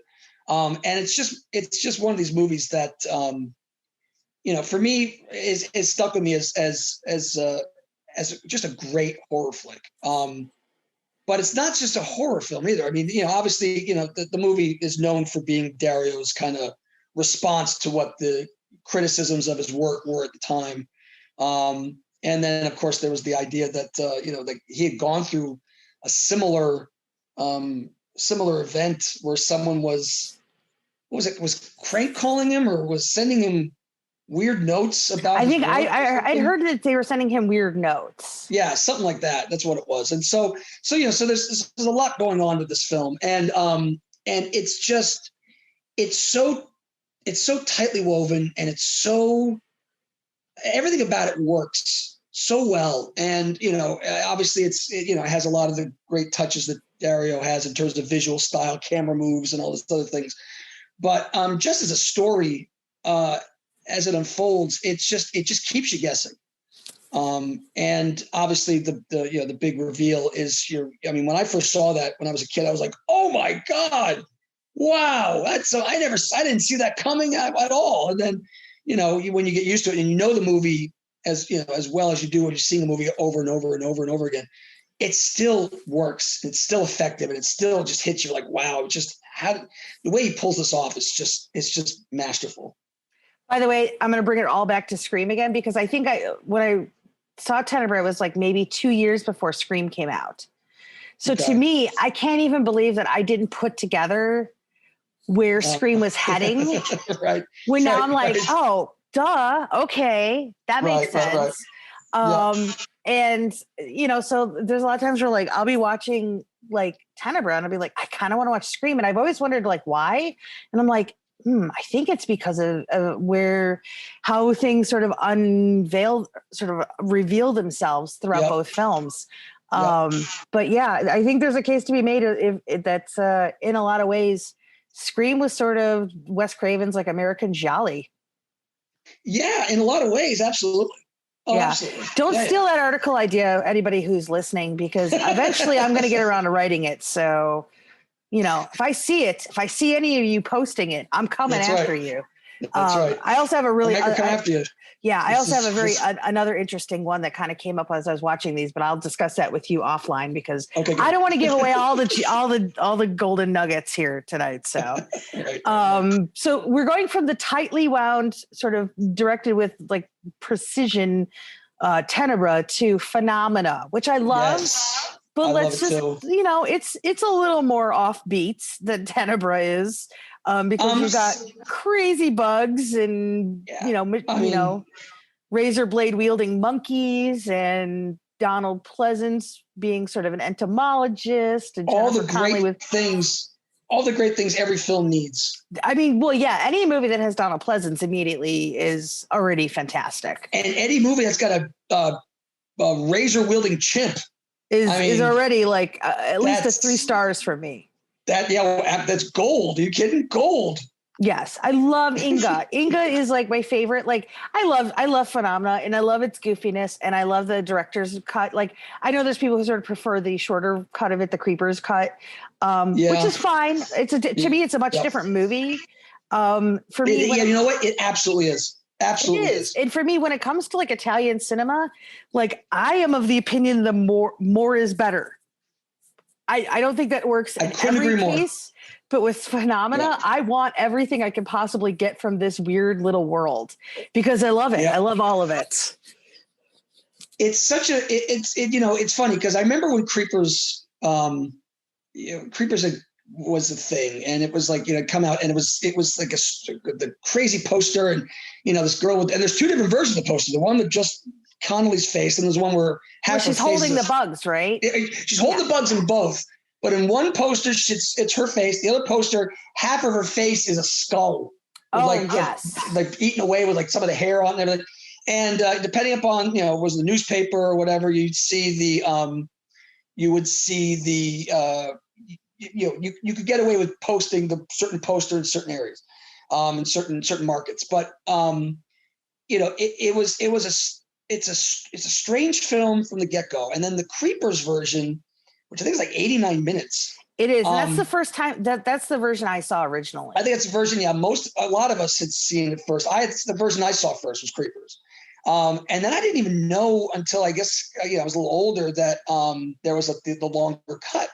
And then there's a third cut. There's like again, Synapse, great work everybody over at Synapse. Fantastic. Has all 3 cuts in that disc. And I don't think I ever saw I guess I don't even know what they call that 3rd cut. I guess it's the international cut or something. I don't know exactly, but each cut, like you said, is a different film.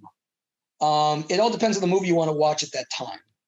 Phenomena for me. If you've got time to kill, go the director's cut. If you're on a times crunch, Creepers. Yeah, Creepers. That's right. Yeah. And, but I love Phenomena because it fleshes everything out. There's so much more going on with virtually everything from Jennifer Connelly's character to Daria's character. There's a whole lot more with Pleasance and the chimp, if I recall, but I think there was a little bit. Yeah, there's a little bit maybe, but and I would say even more between Jennifer Connelly and Donald Pleasance as well. Yeah, there's a lot more of that. You know what? You're right. That's right. There was a lot more with that. And the just it's such a strange film for 2 reasons. One, because the subject matter, the concept is really, really wild and really out there. And then, if I'm not mistaken, it's the first of the movies where Dario starts using soundtracks instead of scores, where he's throwing in Iron Maiden and Bill Wyman. Right. It's so random too, the choices that he made for the people like on the score, because like, I mean, I know Bill Wyman was like a rock guy, but like he's not Iron Maiden. No. But like he'll throw in that Iron Maiden track, the Flash of the Steel or Blade. I don't remember the exact name of it, but and it at first it shouldn't work, but then it really does. But then does it really? And it's like but I think it's all part of the charm of the film, where like everything is just so off kilter and so weird and so and I don't mean like people call Inferno weird, and some people even think Suspiria might be weird, but this movie is weird. Like, it Phenomena is I mean, it's so great, but it's so weird, and the weirdness is what makes it so terrific. And another one where you kind of either go with it or you're just not gonna. You can't go in the groove with it. You have to like just give yourself up to it from the start. But if you do, you're going to be richly rewarded with so many wonderfully bizarre scenes and plot points and story, and just going into Daria's character. I mean, that whole thing, which again, starting to get the spoiler territory, but I mean, she even the way she's playing the character, at first, where you right from the start, you're like, something's up with this person. Yeah, I mean, realistically, we're going to have to get into what her role is here. So, right, you all have had ample time to see Phenomena. It's been out for 36 years now. Yeah, I don't mind ruining the ending of Phenomena like Tenebrae, but with Phenomena, she's obviously not who you think she is at first. But you don't realize it. But there's something up with her. Something's a little strange. Yeah. But she doesn't overdo it. Like she plays it to the hilt, especially at the end. But she really she does what Daria always does. She makes her mark from the very beginning of the movie and keeps you wondering what's up with her character. Same thing she did in Inferno. Inferno, you're thinking, okay, she's got something going on with her, but she seems like she's normal. She's not part of this whole thing, but then maybe she is, and maybe she's not. And in this, she comes off very, very innocent at first, and then obviously becomes a much different character. Oh yeah, when first of all, her name is Frau Bruckner, which. When I hear the word Frau, I just think of something like very serious and stern. So immediately I'm like, oh God, this woman is going to like scold me.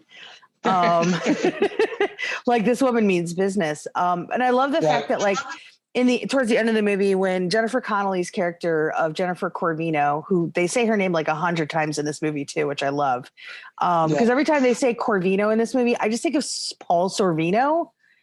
And then I'm like, is this a movie about Paul Sorvino and Mira Sorvino? Like, could she talk to bugs? Like, I need to find this out. I just think it's really interesting because like everybody's obsessed with her dad, who's an actor. So that's just like a weird aside of my brain. But there's like the scene where like Jennifer calls Morris, who is her dad's agent or lawyer or something like that, to basically get her out of there because obviously get her out of there, yeah. Things are bad. And so Bruckner, Frau Bruckner shows up to let her stay at the house. And it's like, she doesn't even like try to like coax into the situation. Like she's just like, she's at full tilt, like within like a minute of that, of like them getting into that house. And I was like, if you're really trying to do this, if you're really trying to like capture this girl, you're doing it the wrong way. Yeah. Well, she kind of has this like bull in a china shop approach to it, where she's just like, you know what, she's here now. Screw it. I'm gonna try to overwhelm. The game is over. We're just situation. Doing this. Yeah. Because like the whole thing where she's like, you have to take these pills. And I'm like, and then she takes the pill. And I was like, why would you take the pill? Like you pretend to take the pill, but you don't take the pill. You never take the pill. And you don't, they haven't established that trust yet. And you're like, kind of like, all right, well, we're at this part of the movie. Screw it. She takes the pills. Fine. Let's go. All right. Yeah. But it's interesting that, for her character and, look, we're going to get spoilery here, but the idea that the killer, is her deformed child, from, I guess it was from a rape, isn't it? She was raped in a psychiatric hospital or something. Was that? I think so. I think that was sort of something to that degree. Yeah, and she keeps this kid tied up or chained up in this walled-in room,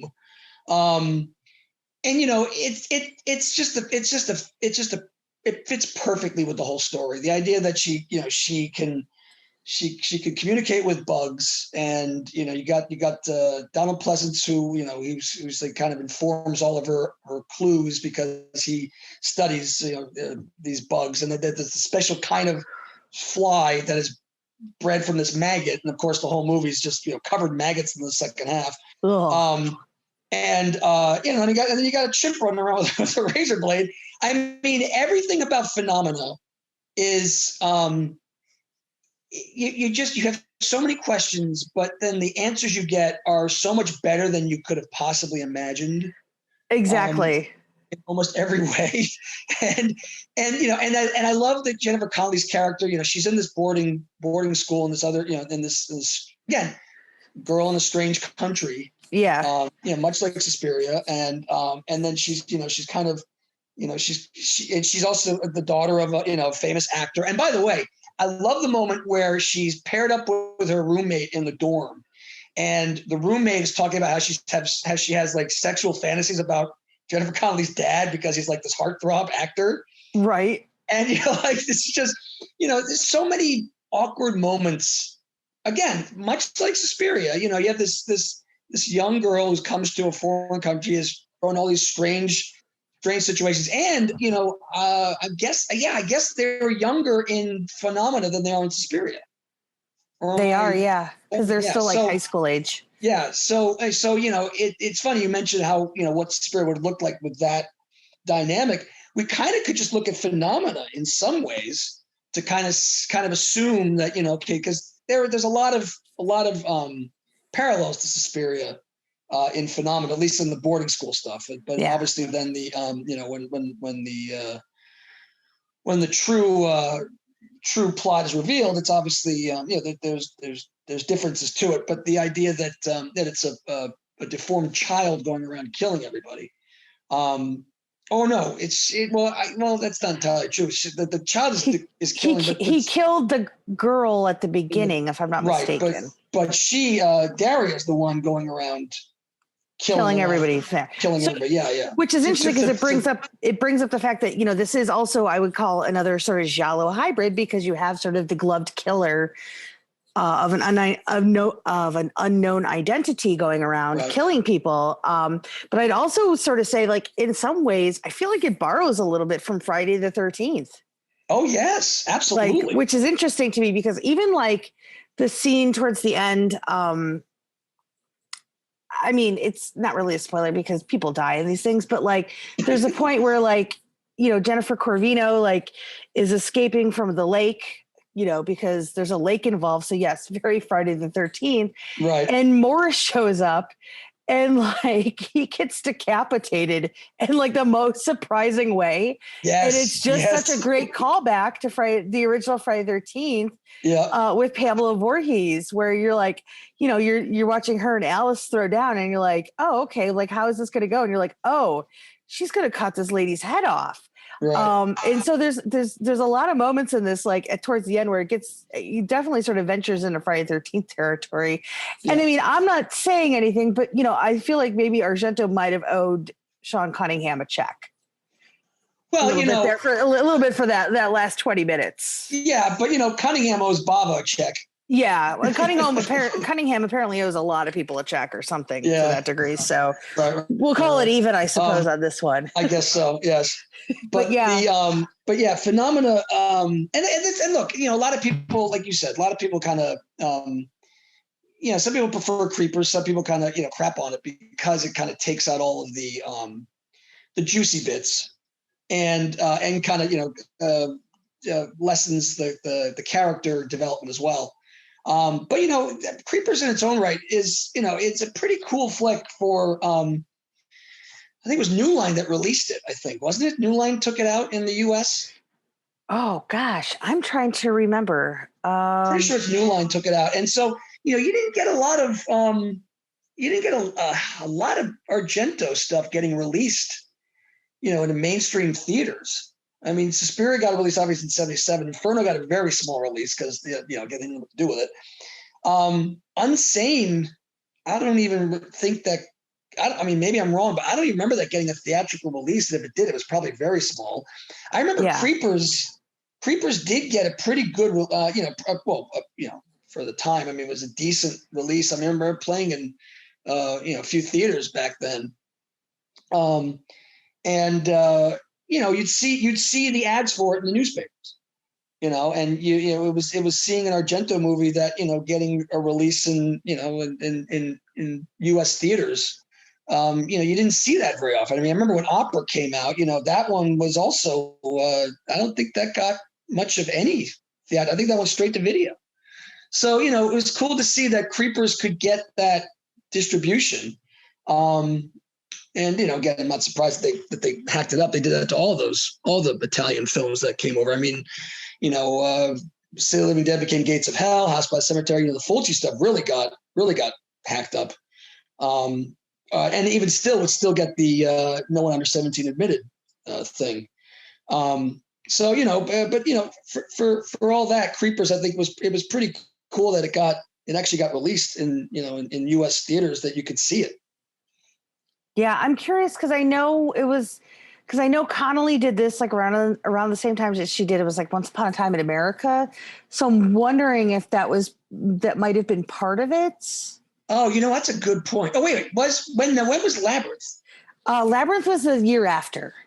Oh, it was the year after. Okay. I'm horrible with years. I'm terrible with years. I can tell you who shot the movie. I can't tell you what year it came out. But yeah, and yeah, you know, maybe, yeah, that's a good point. I don't know.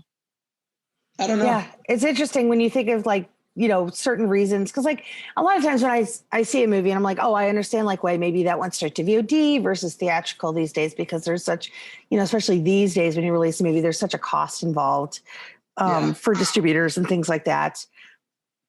You know, that you kind of understand sort of the business of like why certain things go a certain way when they get distributed, where back then it was kind of the Wild West and you just sort of never knew like what was going to hit, how it was going to hit. I mean, you know, even if you go back to something like Halloween, where like they didn't think that movie was going to do anything. So they released it. I think it was like 5 theaters.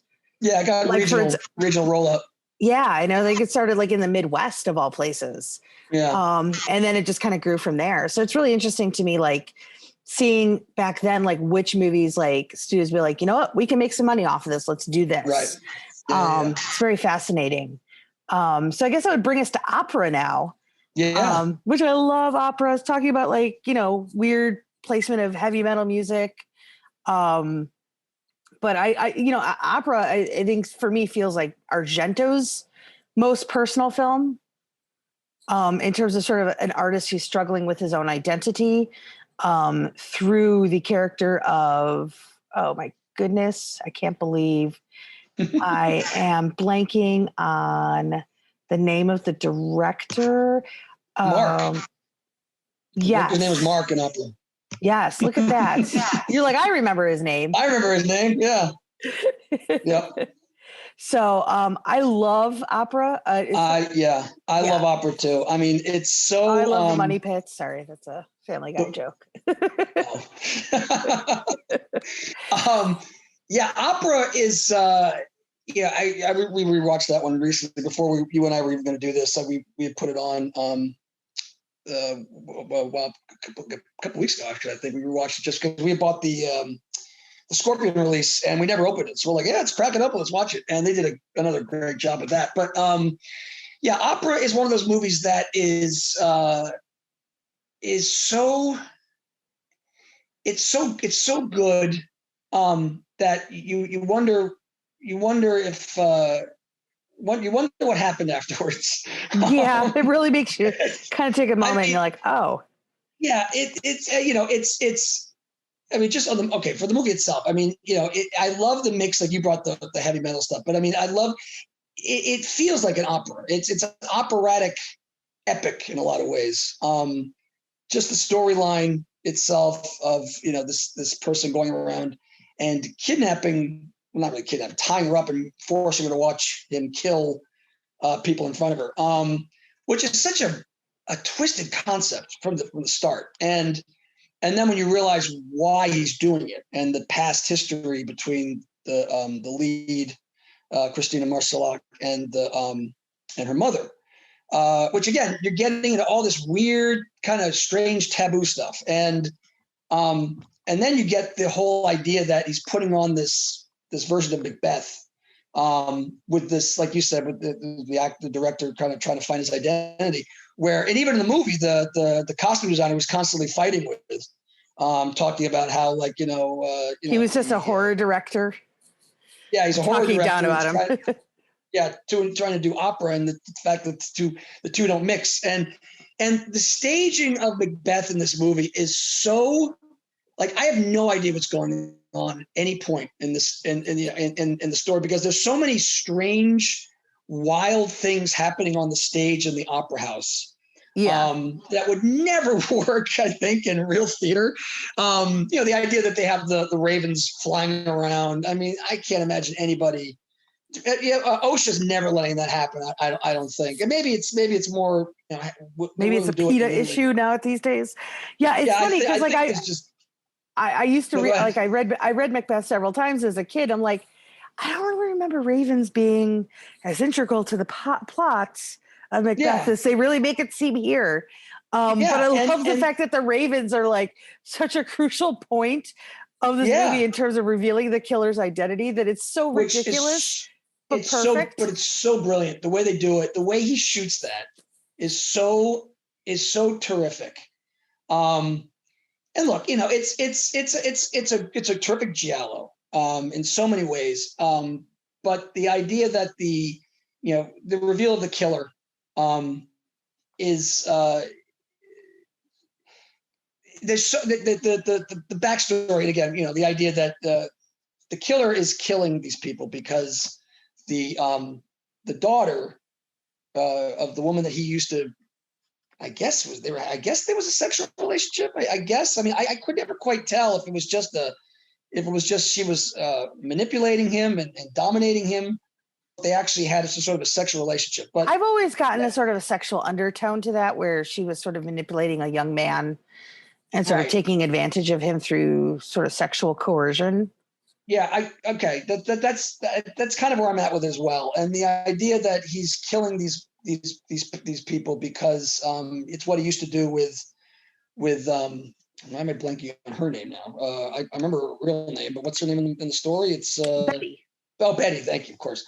Betty's mother was in on this with him. He would have her, she would have him tie her up, and he would kill women in front of her, and she'd kind of get off on it. And so now, the daughter, he's come across the daughter who's now this soprano in this opera, and he's doing it in front of her, all against her will, to try to, I guess, convince her to get into the same relationship that he had with her mother. Now, right there, that is a very bizarre idea for a story. And then when you add on everything that they put into this, with the idea of putting on Macbeth on, in a stage show that's this overproduced, big budget, action movie extravaganza practically. And then you have all these other great characters. Of course, Daria being the her agent in the movie, Betty's agent, who, when the main soprano, the star of the show, gets injured, she gets hit by a car because she's storming out of the theater because the ravens won't shut up while she's trying to sing. They keep cawing at her. Which I think admittedly, I would do the same thing. I'd be like, screw those birds, I'm out of here. Exactly. But I love the fact that she's like, they have it out for me. Those ravens hate me. They're ruining my performance. And then she gets hit by a car. And then Betty is now like, all right, well, you're the lead now. And she's like, oh my God. And she's completely overwhelmed, as you might be, because you're doing Macbeth. And, the reason for the reason for your understudy now being the lead is because, these circumstances. And then on top of all that, she's getting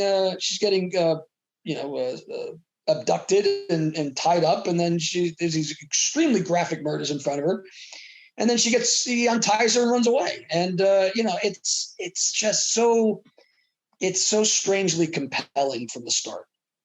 It really is, and it's interesting too because I think it was something one of the videos I watched on YouTube. But I know because this was post.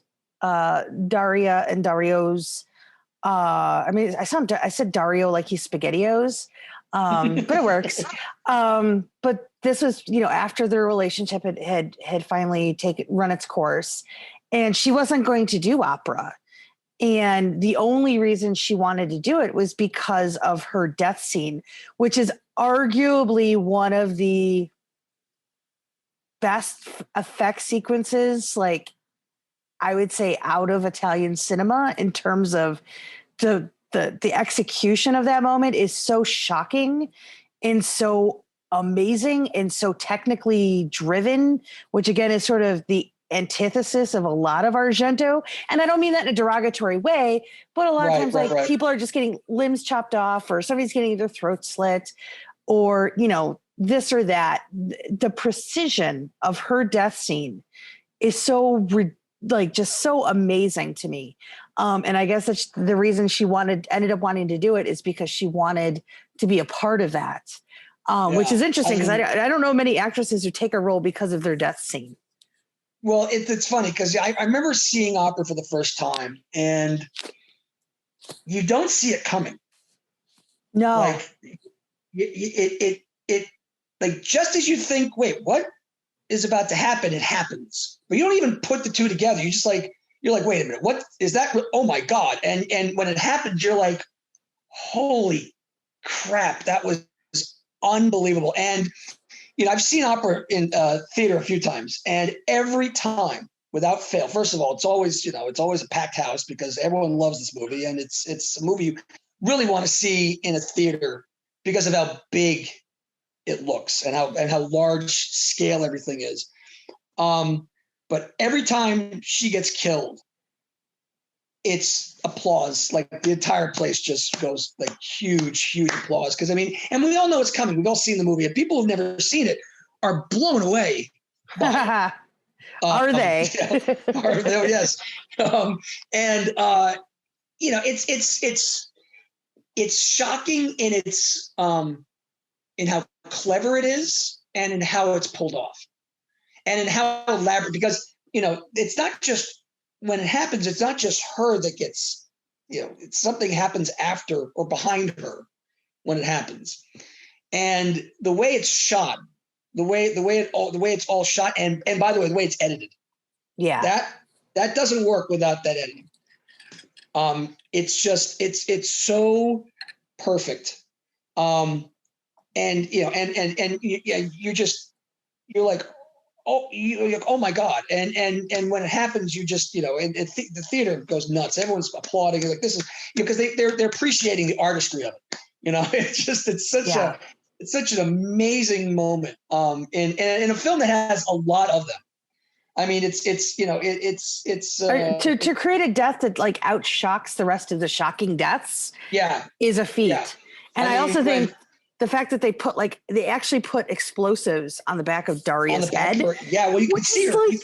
I'm just like, every time it comes, I'm like, oh my God. Like, it's, first of all, you would never get away with that here. No, like, no. You would not do that to an actor. Because what happens is, you know, the reason it's detail, right? It's detail. You know, when it happens, you know, back of her hair flies. Yeah, it does, it sells the whole effect too. Yeah, exactly. Without that, you're like, oh, cool, that was awesome. Wow, okay. But no, it's that moment with the hair. And when you're like, holy crap, that was like, it looks real, like really real. And it's that moment. Now, again, yes, he strapped explosives to the back of her head, and you know, yeah, you're right. I don't think it would never happen. It's not. It's verboten here, or on any set, really. But you know, it works. It makes the scene. It makes the moment. It sells the whole thing. It sells the whole moment. You know. And I love her character because, you know, she's an agent, right? And so, you know, the agents in most movies get a bad rap. You know, they're played with that stereotypical, you know, kind of, you know. But what I love about her role in this movie is that she really cares about Betty. She's not just saying, oh, you know, okay, Betty is just you know, is just now in a in the spotlight. So now it means, you know, more offers and ultimately more money for the agent, for Daria's character. I think his name's Mira or something like that. Mira, yeah. Yeah. So, you know, she genuinely cares for her, even as the movie's going on and you know, as the story's progressing and Betty's finding herself in more danger, you know, Daria's character, Mira's saying, oh yeah, look, go to the police, you know, don't put yourself in this position. Forget about everything else. You know, she genuinely cares. And then when she comes over to the apartment, which is where, you know, everything goes poorly for her. You know, you feel like she's a genuine maternal figure for a character who doesn't have one. And the one that she did have was revealed later on in the movie was a real psycho case, apparently. Yeah, definitely. It's interesting too, because again, it's sort of, in the scope of this movie, like Mira is kind of sort of very much a secondary character.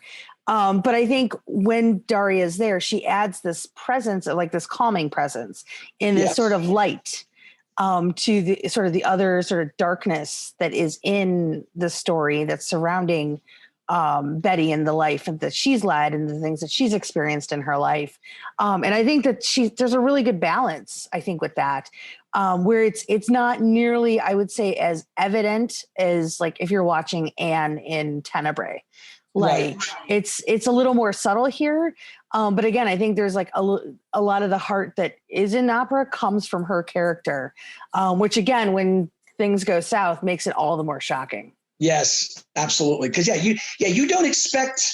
I mean, yeah, she's a secondary character, so the odds of her getting killed are pretty high. But I think it's in the way it happens and at the point of the movie when it happens, where you know you just don't see it coming, and that, I think that's what makes it so memorable.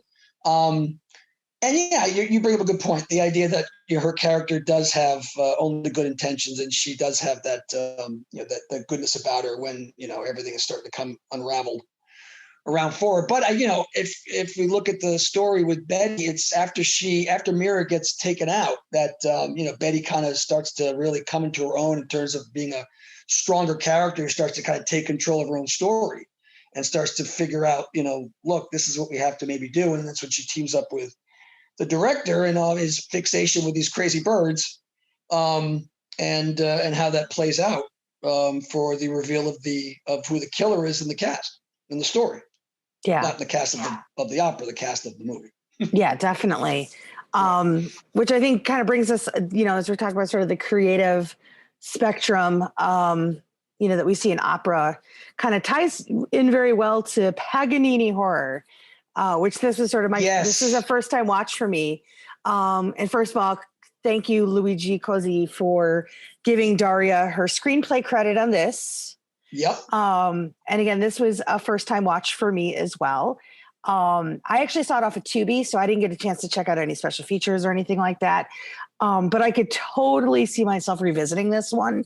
So I kind of feel like it's something I might pick up in the future because I loved it.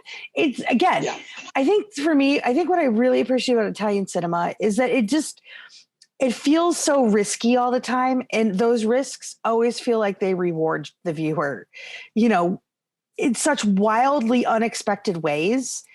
And as much as I love 80s, American cinema, and as much as especially 80s American cinema, was sort of my bread and butter as a kid growing up in the 80s, man, they were having fun in Italy during this time as well. They really were. Yes. God bless them. Yeah.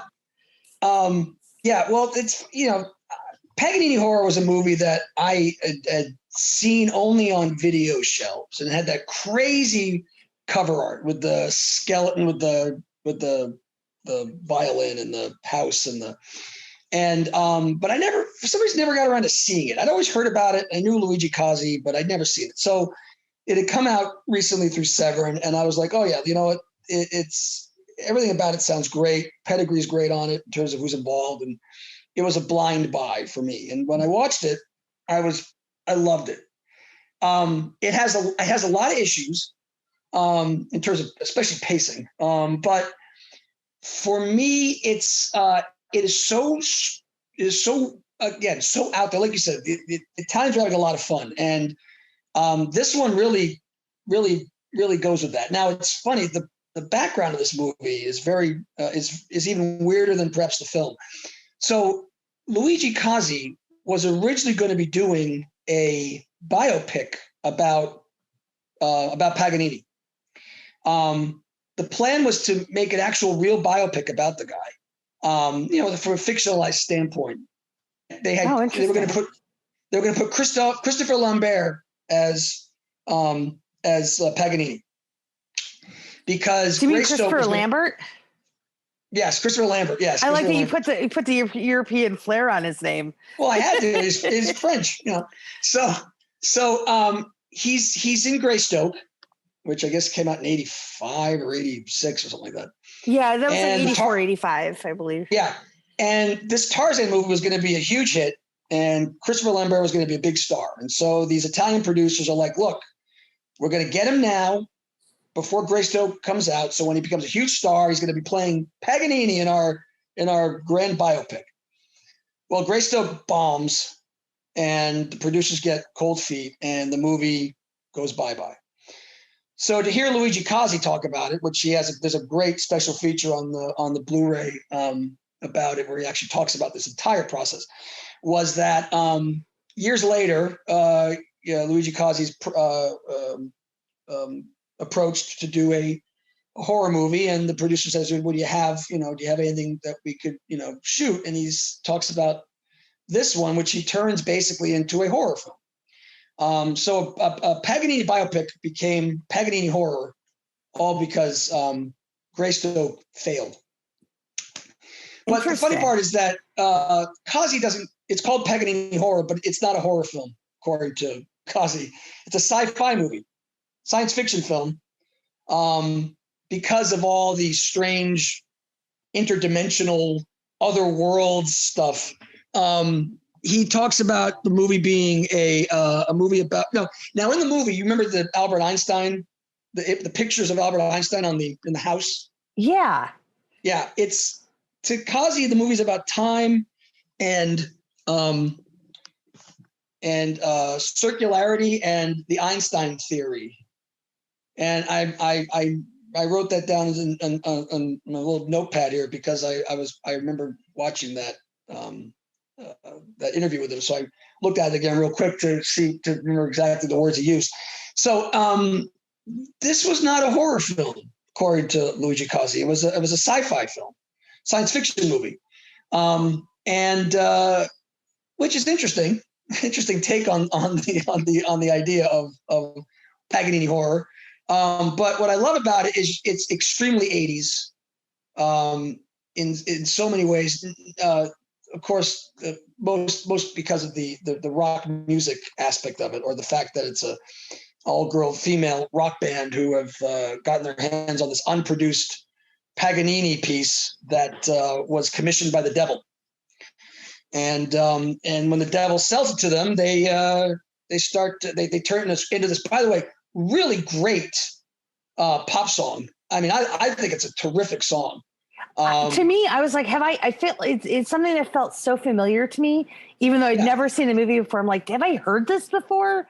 Like, are we sure it wasn't released? Because it sounds like something I totally would have listened to, like, as a kid. Yeah, and it's funny because in the beginning of the movie, when the band is doing they're recording some song, and the manager is laying into the lead singer. Jasmine's her real name. I forget the name of the character. Oh, Kate. Yes. So laying to Kate that her songwriting has gotten stale. Well, the funny part is the song they're recording sounds like a Bon Jovi song. It sounds like You Give Love a Bad Name? A Bad Name, yeah. Yeah, it sounds almost like a ripoff of that Bon Jovi song.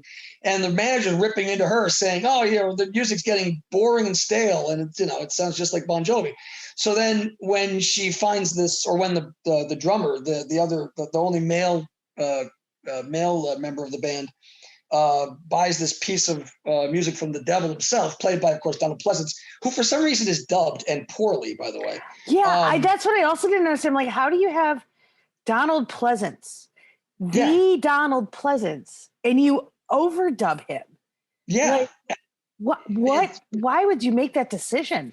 And it's weird because it sounds like his vocals are slowed down. Yeah, or like it's like somebody trying to like do a Donald Pleasence impersonation. Yeah. Like the first time I saw him, like in the scene when he meets with oh my gosh, why am I blanking on yeah, we're both afflicted by that tonight. Wow, I know we've been on here for like 8 hours now. Daniel, when Pickett meets with Daniel, and he starts talking to him, I was like, is something wrong with Donald Pleasence here? And it just took me, it took me a second, and I was like, what has happened to his voice? And then I was like, okay, that is such a strange effect. Well, that's the funny, you bring that up because, there's the movie, I think it's Avalanche Express with Robert Shaw and Lee Marvin.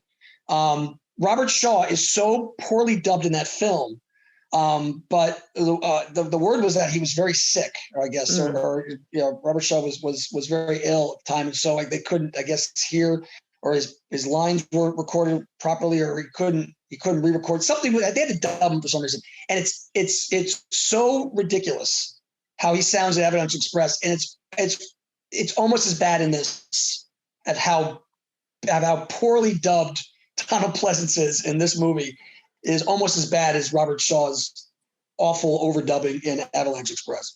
Oh, geez. Yeah, it's bad. But the dubbing in and it's funny because they're all kind of like it's typical in all Italian movies. They're all dubbed, but you just kind of get used to it, right? Like once you've watched a few Italian movies, you kind of get used to it. And you're like, okay, this is just how it is. Yeah, but even in this, they're according to Luigi Cozzi, they all dubbed themselves. So the actors and actresses who are in the movie are actually doing their own dubbing.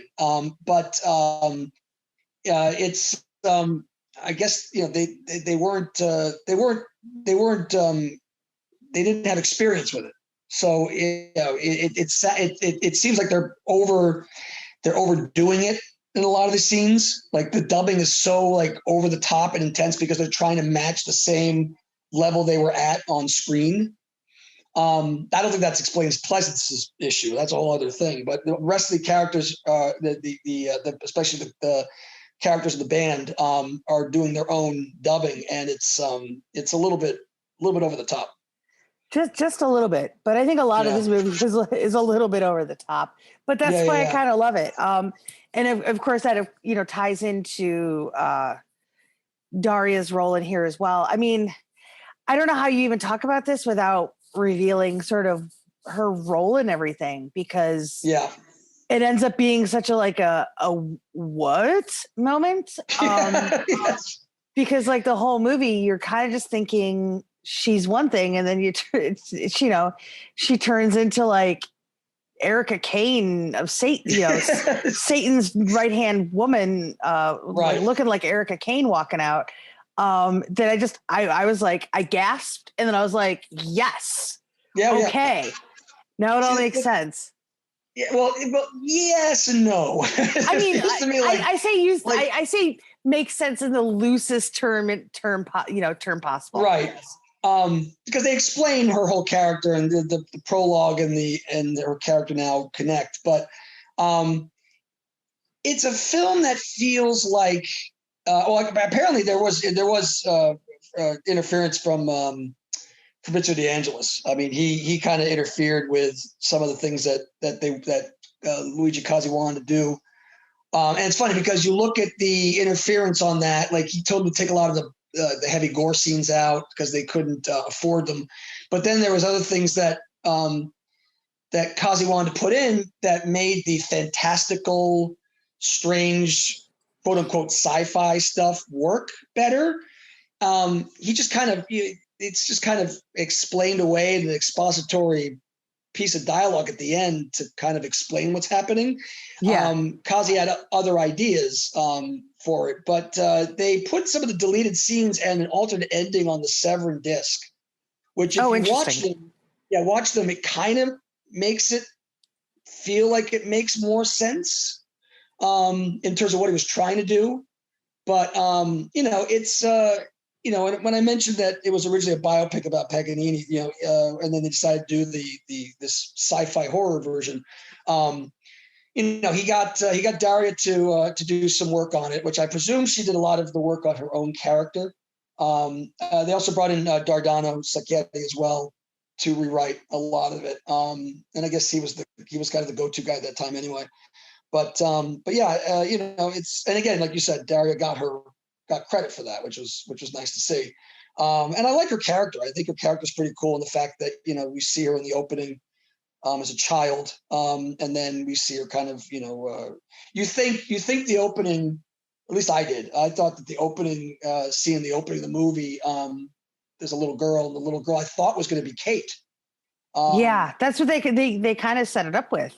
Yeah, and then it turns out to be Daria's character, and it's cool that she's kind of the linchpin for a lot of the stuff that happens in the movie. Which is why she gets the top billing in there, even though she's not in the movie as much as you'd expect.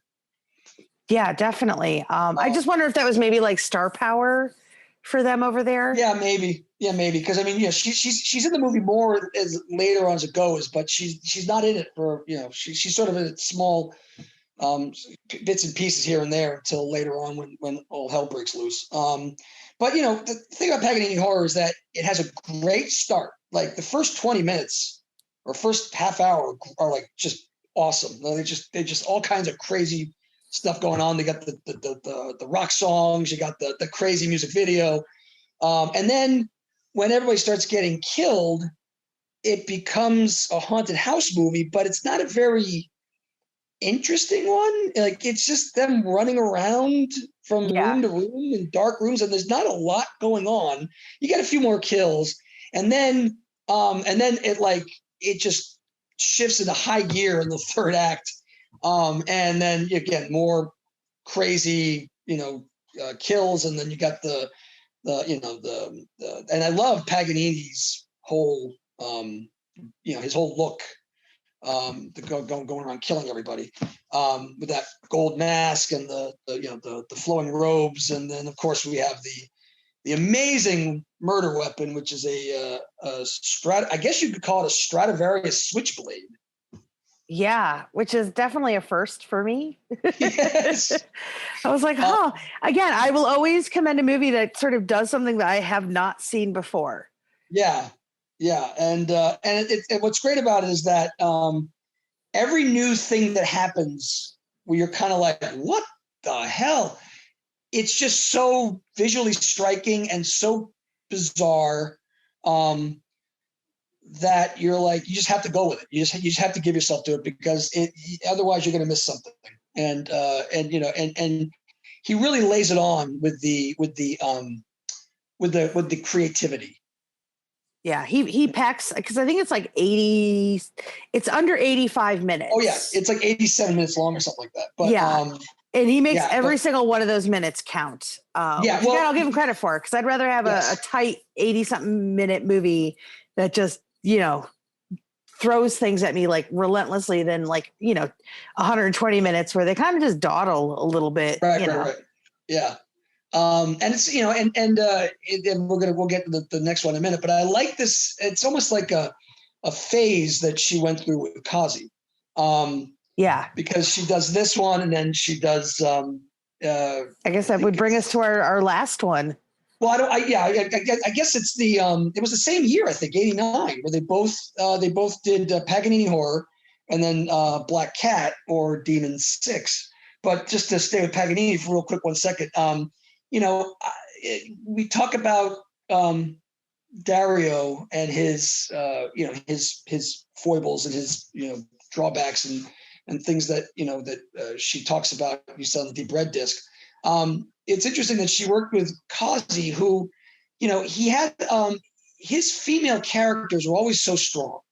And it was interesting to see her play in those movies with Kazi. I mean, look at Starcraft. Oh yeah, it's a Star Wars ripoff with Carolyn Monroe and a half naked the whole movie, but she's a kick-ass character. Paganini Horror. It's the all-girl rock band, and they want to do this. They want to out Michael Jackson on the on the horror music video type of thing, and the character of Kate, she's trying to figure out what's going on here with all this, and so she kind of runs the story in a lot of ways, and you kind of go with her. You really you want her to succeed and to not just live through the thing, but to save her bandmates who are getting killed off one by one in really creative and cool ways. So it's interesting to see her Daria play in the Luigi Kazi sandbox, if you will. And I think they neither movie is, I think, beloved, but I think they're both underrated. This one and the next one, which we're going to talk to about, which is obviously Black Cat, which because at some point every film had to get a demons had to get demonized in some way, and because I think there's 19 demons movies, none of which are connected to the first two. But in fact, I think Joe Bob Briggs does a wonderful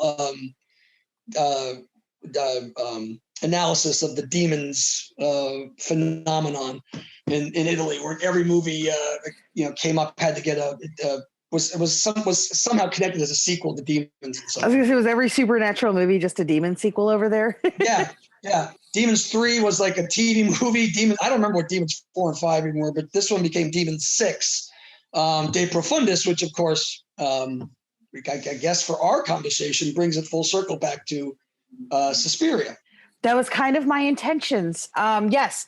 So damn, you're good. I know. This is why I make the big bucks. It was interesting to me because we talked about doing this, a few months ago, like after Daria passed, and you mentioned how I think Severin, right, just put out the Black Cat on Blu-ray. Yeah.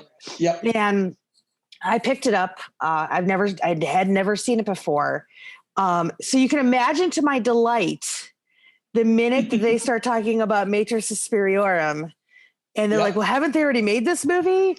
And I was like, and then the da, da, da hits, and I was like, Brian and I both paused it last night. We were like, oh my God. I was like, are they talking? Like, is this happening? Is this really happening right now? Yep. And to me, I was like, I don't care where this movie goes. I don't care what this movie does. I'm already in love. And it turns out beyond the fact that it tips its hat to both Inferno and Suspiria and ties into the Three Mothers. Yep. It's a really great story about a mother who sort of has to go through basically hell against Lavanya to sort of restore balance, not only in her life, but in the world, Yes. which is pretty major. And it's a bummer because I know this was something that Daria had worked on with Luigi Cozzi, which I didn't realize at some point he took his name off of this or was credited differently for a while. Well, he's credited as Lewis Coates it was, I don't know if this is the reason why, but a lot of Italian directors would have English or American sounding pseudonyms when their movies would get released in the US because, sounds like a foreign film if it's a foreign, filmmaker attached to it. I mean, Joe D'Amato had I think, numerous aliases. Same thing with Jess Franco. I mean, they all had certain aliases that they were used, they were known by. And so Lewis Coates was Luigi Cozzi. Interesting. I had no idea. Because again, these were my first two experiences watching Luigi Cozzi's movies. So what a fantastic introduction because they sort of dovetail together perfectly. But I know it was, I believe Daria was supposed to be, she was going to play the character of Anne in the movie, correct? I think so. And because he changed the story a bit, because I think her intention originally was to sort of directly tie this in to Suspiria and Inferno and the Three Mothers. And Luigi didn't want to sort of retread the territory of his friend Dario, and then decided to sort of make it as an homage to those movies. And she decided to leave the project. Yeah, it was. Yeah, because I guess Dario had been taking so long to do a third to close the trilogy that Luigi was kind of like, hey, I've got an idea. Let's kind of make it the unofficial third Mother film. And, then of course, it drags in Edgar Allan Poe's The Black Cat for 3 seconds. Yeah. Like that. Yeah. I was like, when they were talking about this is based on Edgar Allan Poe's The Black Cat, I was like, okay. Yeah. 10% of this movie maybe involves that. Very interesting, but okay. Yeah. I love this movie for everything you mentioned because it's the nods to Suspiria. It's sort of a meta kind of take on making a third mother or the third part of the trilogy, but but it's not. But it kind of plays on the fact that they should have. They're trying to make one. So the first time I saw this was when Netflix was cool, when they were the good old days. Started this, the good old days when they would have the streaming service and you could find strange. They're kind of like Tubi now was like Netflix when they first hit. Yeah, they used to have a lot of really obscure and old stuff. Yeah, and weird, out there kind of stuff that you would, you're like, oh my God, they have this, holy crap. And so I had stumbled upon Black Cat. I did not know anything about it. But I saw it was directed by Luigi Cozzi, or it may have been Lewis Coates, but I knew that was Cozzi. And I love Star Crash. So I was like, all right, you know what? And by the way, they had Star Crash on Netflix too, back then too. Wow. And so I'll give this a try. And it was I don't know, 12:30 in the morning. I'm third movie of the night. I'm like, let's watch it. And it blew me away. I was like, this is amazing. For all the reasons you said, even when they start doing the little Suspiria, the nod, they start doing the theme, the music, the score, and the little homage to that. And I'm like, oh, this is terrific. And then where it goes, and then Carolyn Monroe shows up, but I'm like, okay, this movie's just getting better and better and better and better. And then the whole thing with the battling Lavanya for for all the marbles, and it was I was just blown away by how wild and how creative and how interesting it was. And then it just disappeared off of Netflix because they started getting rid of all that stuff. But I kept trying to watch it, and it would be on YouTube and some, again, VHS rip. So when Severin announced it, I was like, oh my God, this is an immediate purchase. And then to finally see it in this form, because even the Netflix version was like, I don't know, it was like I think a DVD rip or something. It didn't look great, but to see it in this form, so it was really someone seeing it like for the first time, for me at least, after having seen it a couple of times prior. It really, you finally get the full weight of the movie, and just in terms of visual. It's very visual, and it's so it's got a very dark tone to it. The idea that Carolyn Monroe wants to play the lead of Lavanya, and then the Lavanya kind of comes to and again I'm forgetting her name, the one who plays the mom. Anne. Anne, yeah. Anne. So she kind of starts to like, there's a possession element going on, and then there's like this sort of like inner turmoil with the character, both with the fact that she's an actual mother, but that she's playing the Lavanya character.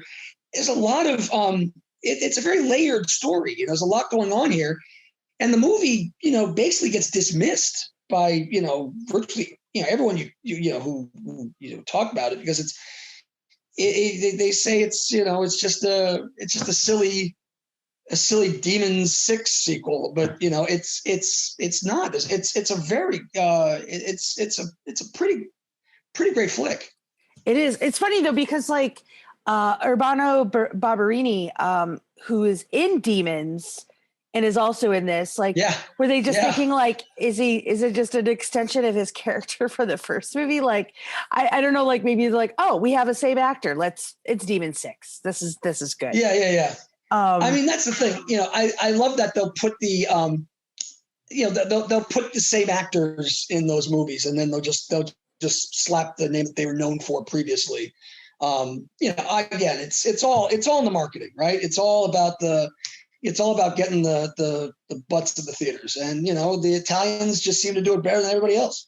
Yeah. What's interesting too, when I was watching this recently, it was through Sundance. Carlson Young, who she just did her feature film debut at Sundance for The Blazing World. And she said how a lot of Italian cinema had inspired her, her approach to The Blazing World. And there's several sequences in this movie where I almost want to go back and ask her, like, was this from Black Cat? Because it's so like, they're definite homages. And I don't know if it's just happy coincidences, but like, especially the glowing orb becomes such a thing in The Blazing World, where I was like, now in retrospect, I'm like, oh my God, is this the Black Cat? Like, I really want to go back and like ask her now. Like, I wish I'd seen this before seeing her movie, so I could have like that context. Right. But yeah, this was another really big surprise for me, because again, it's like, even in the beginning, like you think you're watching something and it turns out to be something totally different. Yeah. And the way that they just sort of pull back, like they go back and forth between sort of this filmmaking world versus reality versus, and then they throw in this sort of supernatural realm on top of it. Like, it's just, it's so layered. It's really great. Again, it's like under 90 minutes. And they get in there, they do everything they're going to do. And it works so beautifully. And I also thought with something else, and I don't know if it's intentional, maybe it was me just seeing something that wasn't really there. But the character design for Lavanya really reminded me of Maitre Suspiria from Guadagnino's Suspiria from 2018.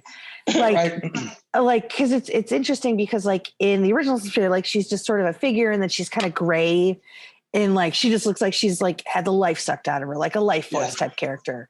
Where Lavanya here is she's got the pustules and everything to her. Yeah. She's like layered in these boils or something like that. And it's like all over her face. And like, she's just this, she almost looks like a corn cob, but it's like this. But instead of corn kernels, it's pustules and grotesqueness. Very off-putting, but very, very striking nonetheless. Yeah, absolutely. Yeah. But yeah, when I was watching, I was like, God, I was like, do you think I was like, oh, now I wish I could go back and cover Suspiria all over again. Cause I'd be like, oh my gosh, is this like in reference to Lavanya from Black Cat? Cause I think it's amazing to me now, like, as I'm going through more and more of these movies of like seeing these layers. And it's like, the other thing that really amazes me is that at the heart of a lot of these layers of these things that sort of overlap is Daria. Even though she didn't star in this. And, Luigi sort of took over her initial story, like, I get it. Like, I can see that through line now. And it's really amazing. And I'm sort of bummed out that it took her passing for me to go back and do this. Yeah. Because I will be totally honest, like I was getting ready for Gialloween, like I desperately tried to reach out to her, like through various means, and just hit every possible, I hit like 5 different walls. And I don't know if she was necessarily sick before, which would have made sense why I didn't get a chance to connect with her, but I wish I would have been able to, because she's somebody who I think really deserved that. And I think for as much as we talk about her as an actress, I think just as a creative force, like when you talk about sort of modern Italian cinema, like I think she's right up there with a lot of the actual directors themselves. Oh, absolutely. Out of that time. Oh, absolutely. Yeah, I agree. I mean, and it's funny because, when she passed, all the major trades and all the, she was recognized. I mean, Hollywood Reporter, posted something, but then it like Rolling Stone magazine posted something. I mean, like she was known, or at least she was recognized, but only when she passed. The obituaries would come out, star. And the funny part is a lot of them pointed to Suspiria, obviously, and pointed to Inferno. Yeah. Like Hollywood Reporter said star of Inferno. And I was like, that's interesting. Because, if you're going to pick a Dario Argento film, you probably pick Suspiria or Deep Red, because she has a much bigger role in Deep Red. And I would totally pick Deep Red. Yeah, and so a lot of these news outlets had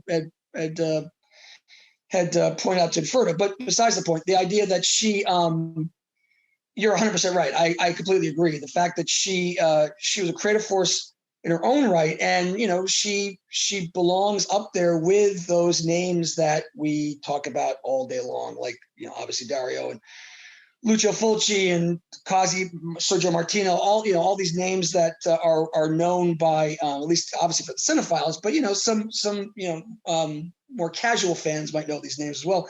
I think Daria belongs up there as that creative influence on the movies that are always going to be mentioned in these conversations. I mean, it's for all the problems or the roller coaster ride that was her relationship with Dario, there's something about seeing her in his movies that it feels like it's a comforting feeling to see her in these films that they worked on together, because it's two people working side by side together. And again, it was probably contentious later on, or for whatever reason that they didn't stay together. I think part of that is sewn into the work, and I think it makes the work as good as it is, if that makes sense. No, I think it totally does. So just to wrap this up, if you were to have to name like your 3 favorite Daria performances, like I've already named 2 of mine, but I'm curious, what are your top 3? How do they fall? Well, I mean, for me, Deep Red, absolutely Deep Red. Absolutely opera for sure. Definitely opera. And I love how you put me on the spot with these things. Do you mean opera or do you mean Tenebrae? Oh, I'm sorry. Yeah, Tenebrae. Yeah, Tenebrae. Yeah, Tenebrae. Well, you know what? Yeah, there you go. Tenebrae, opera, and Profondo Rosso. Absolutely. Because it's funny. I meant to say Tenebrae. I was thinking Tenebrae. I said opera, but now they said opera. She's great in opera too. Absolutely. So, yeah, those 3 have to be it for me. Tenebrae, Profondo Rosso, and opera. Yeah, I think as much as I think she's amazing in Shock, and maybe that role will grow with me the more I revisit it. I think for me, it's, definitely Deep Red, definitely Tenebrae. Yeah. And then I think I would go Phenomena, because just to see her be the villain is just such a cool turn compared to like the other roles that, I can't help but love how just bananas she gets in that third act. Like she leaves nothing. Yeah. She leaves no stone unturned emotionally. Yeah. So so that's sort of, she's great in that. Yeah, she's really great in that. Really, she is. So now that we've been on here like 6.5 hours now, I think this would be a 3-part series. I'm guessing now, right? Right. I mean, normally, this was really good though, because I really wanted to. There's just certain people that if you're lucky enough to sort of enjoy the things that we enjoy, like there's certain people that always sort of stand out to you. And Daria was always one of those people. And I really wish, there's certain people in this industry that like I've been fortunate enough to cross paths with. And she's one that I wish I would have, because I could have at least told her how much her work meant to me. So I'm glad that, as happy as I was that the trades and, major publications were acknowledging, her passing and things like that. I wish they had gone deeper. So if nothing else, we went deep. We went deep red here. Yeah, we sure did. We sure did. This is the Profondo Rosso of Corpse Club episodes. Yes. The director's cut version, the much longer 127-minute version. This ain't no creepers cut of Corpse Club. No, this ain't no creepers cut. No. We went full blown phenomena here. You sure did. Yes.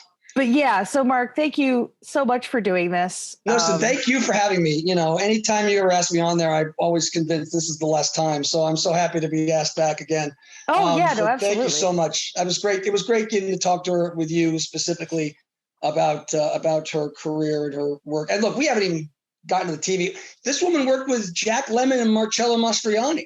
I know, that's the thing. Like, we didn't even touch No, we just did the horror genre stuff. And only from like a specific time, really, too, because like I think we missed a couple things towards the end, I think. Well, we didn't talk about Mother of Tears, but a lot of people don't want to talk about Mother of Tears. I personally enjoy it quite a bit, but it's flawed. It has its issues. But I've only seen it once. I did not care for it, but maybe it's worth a revisit.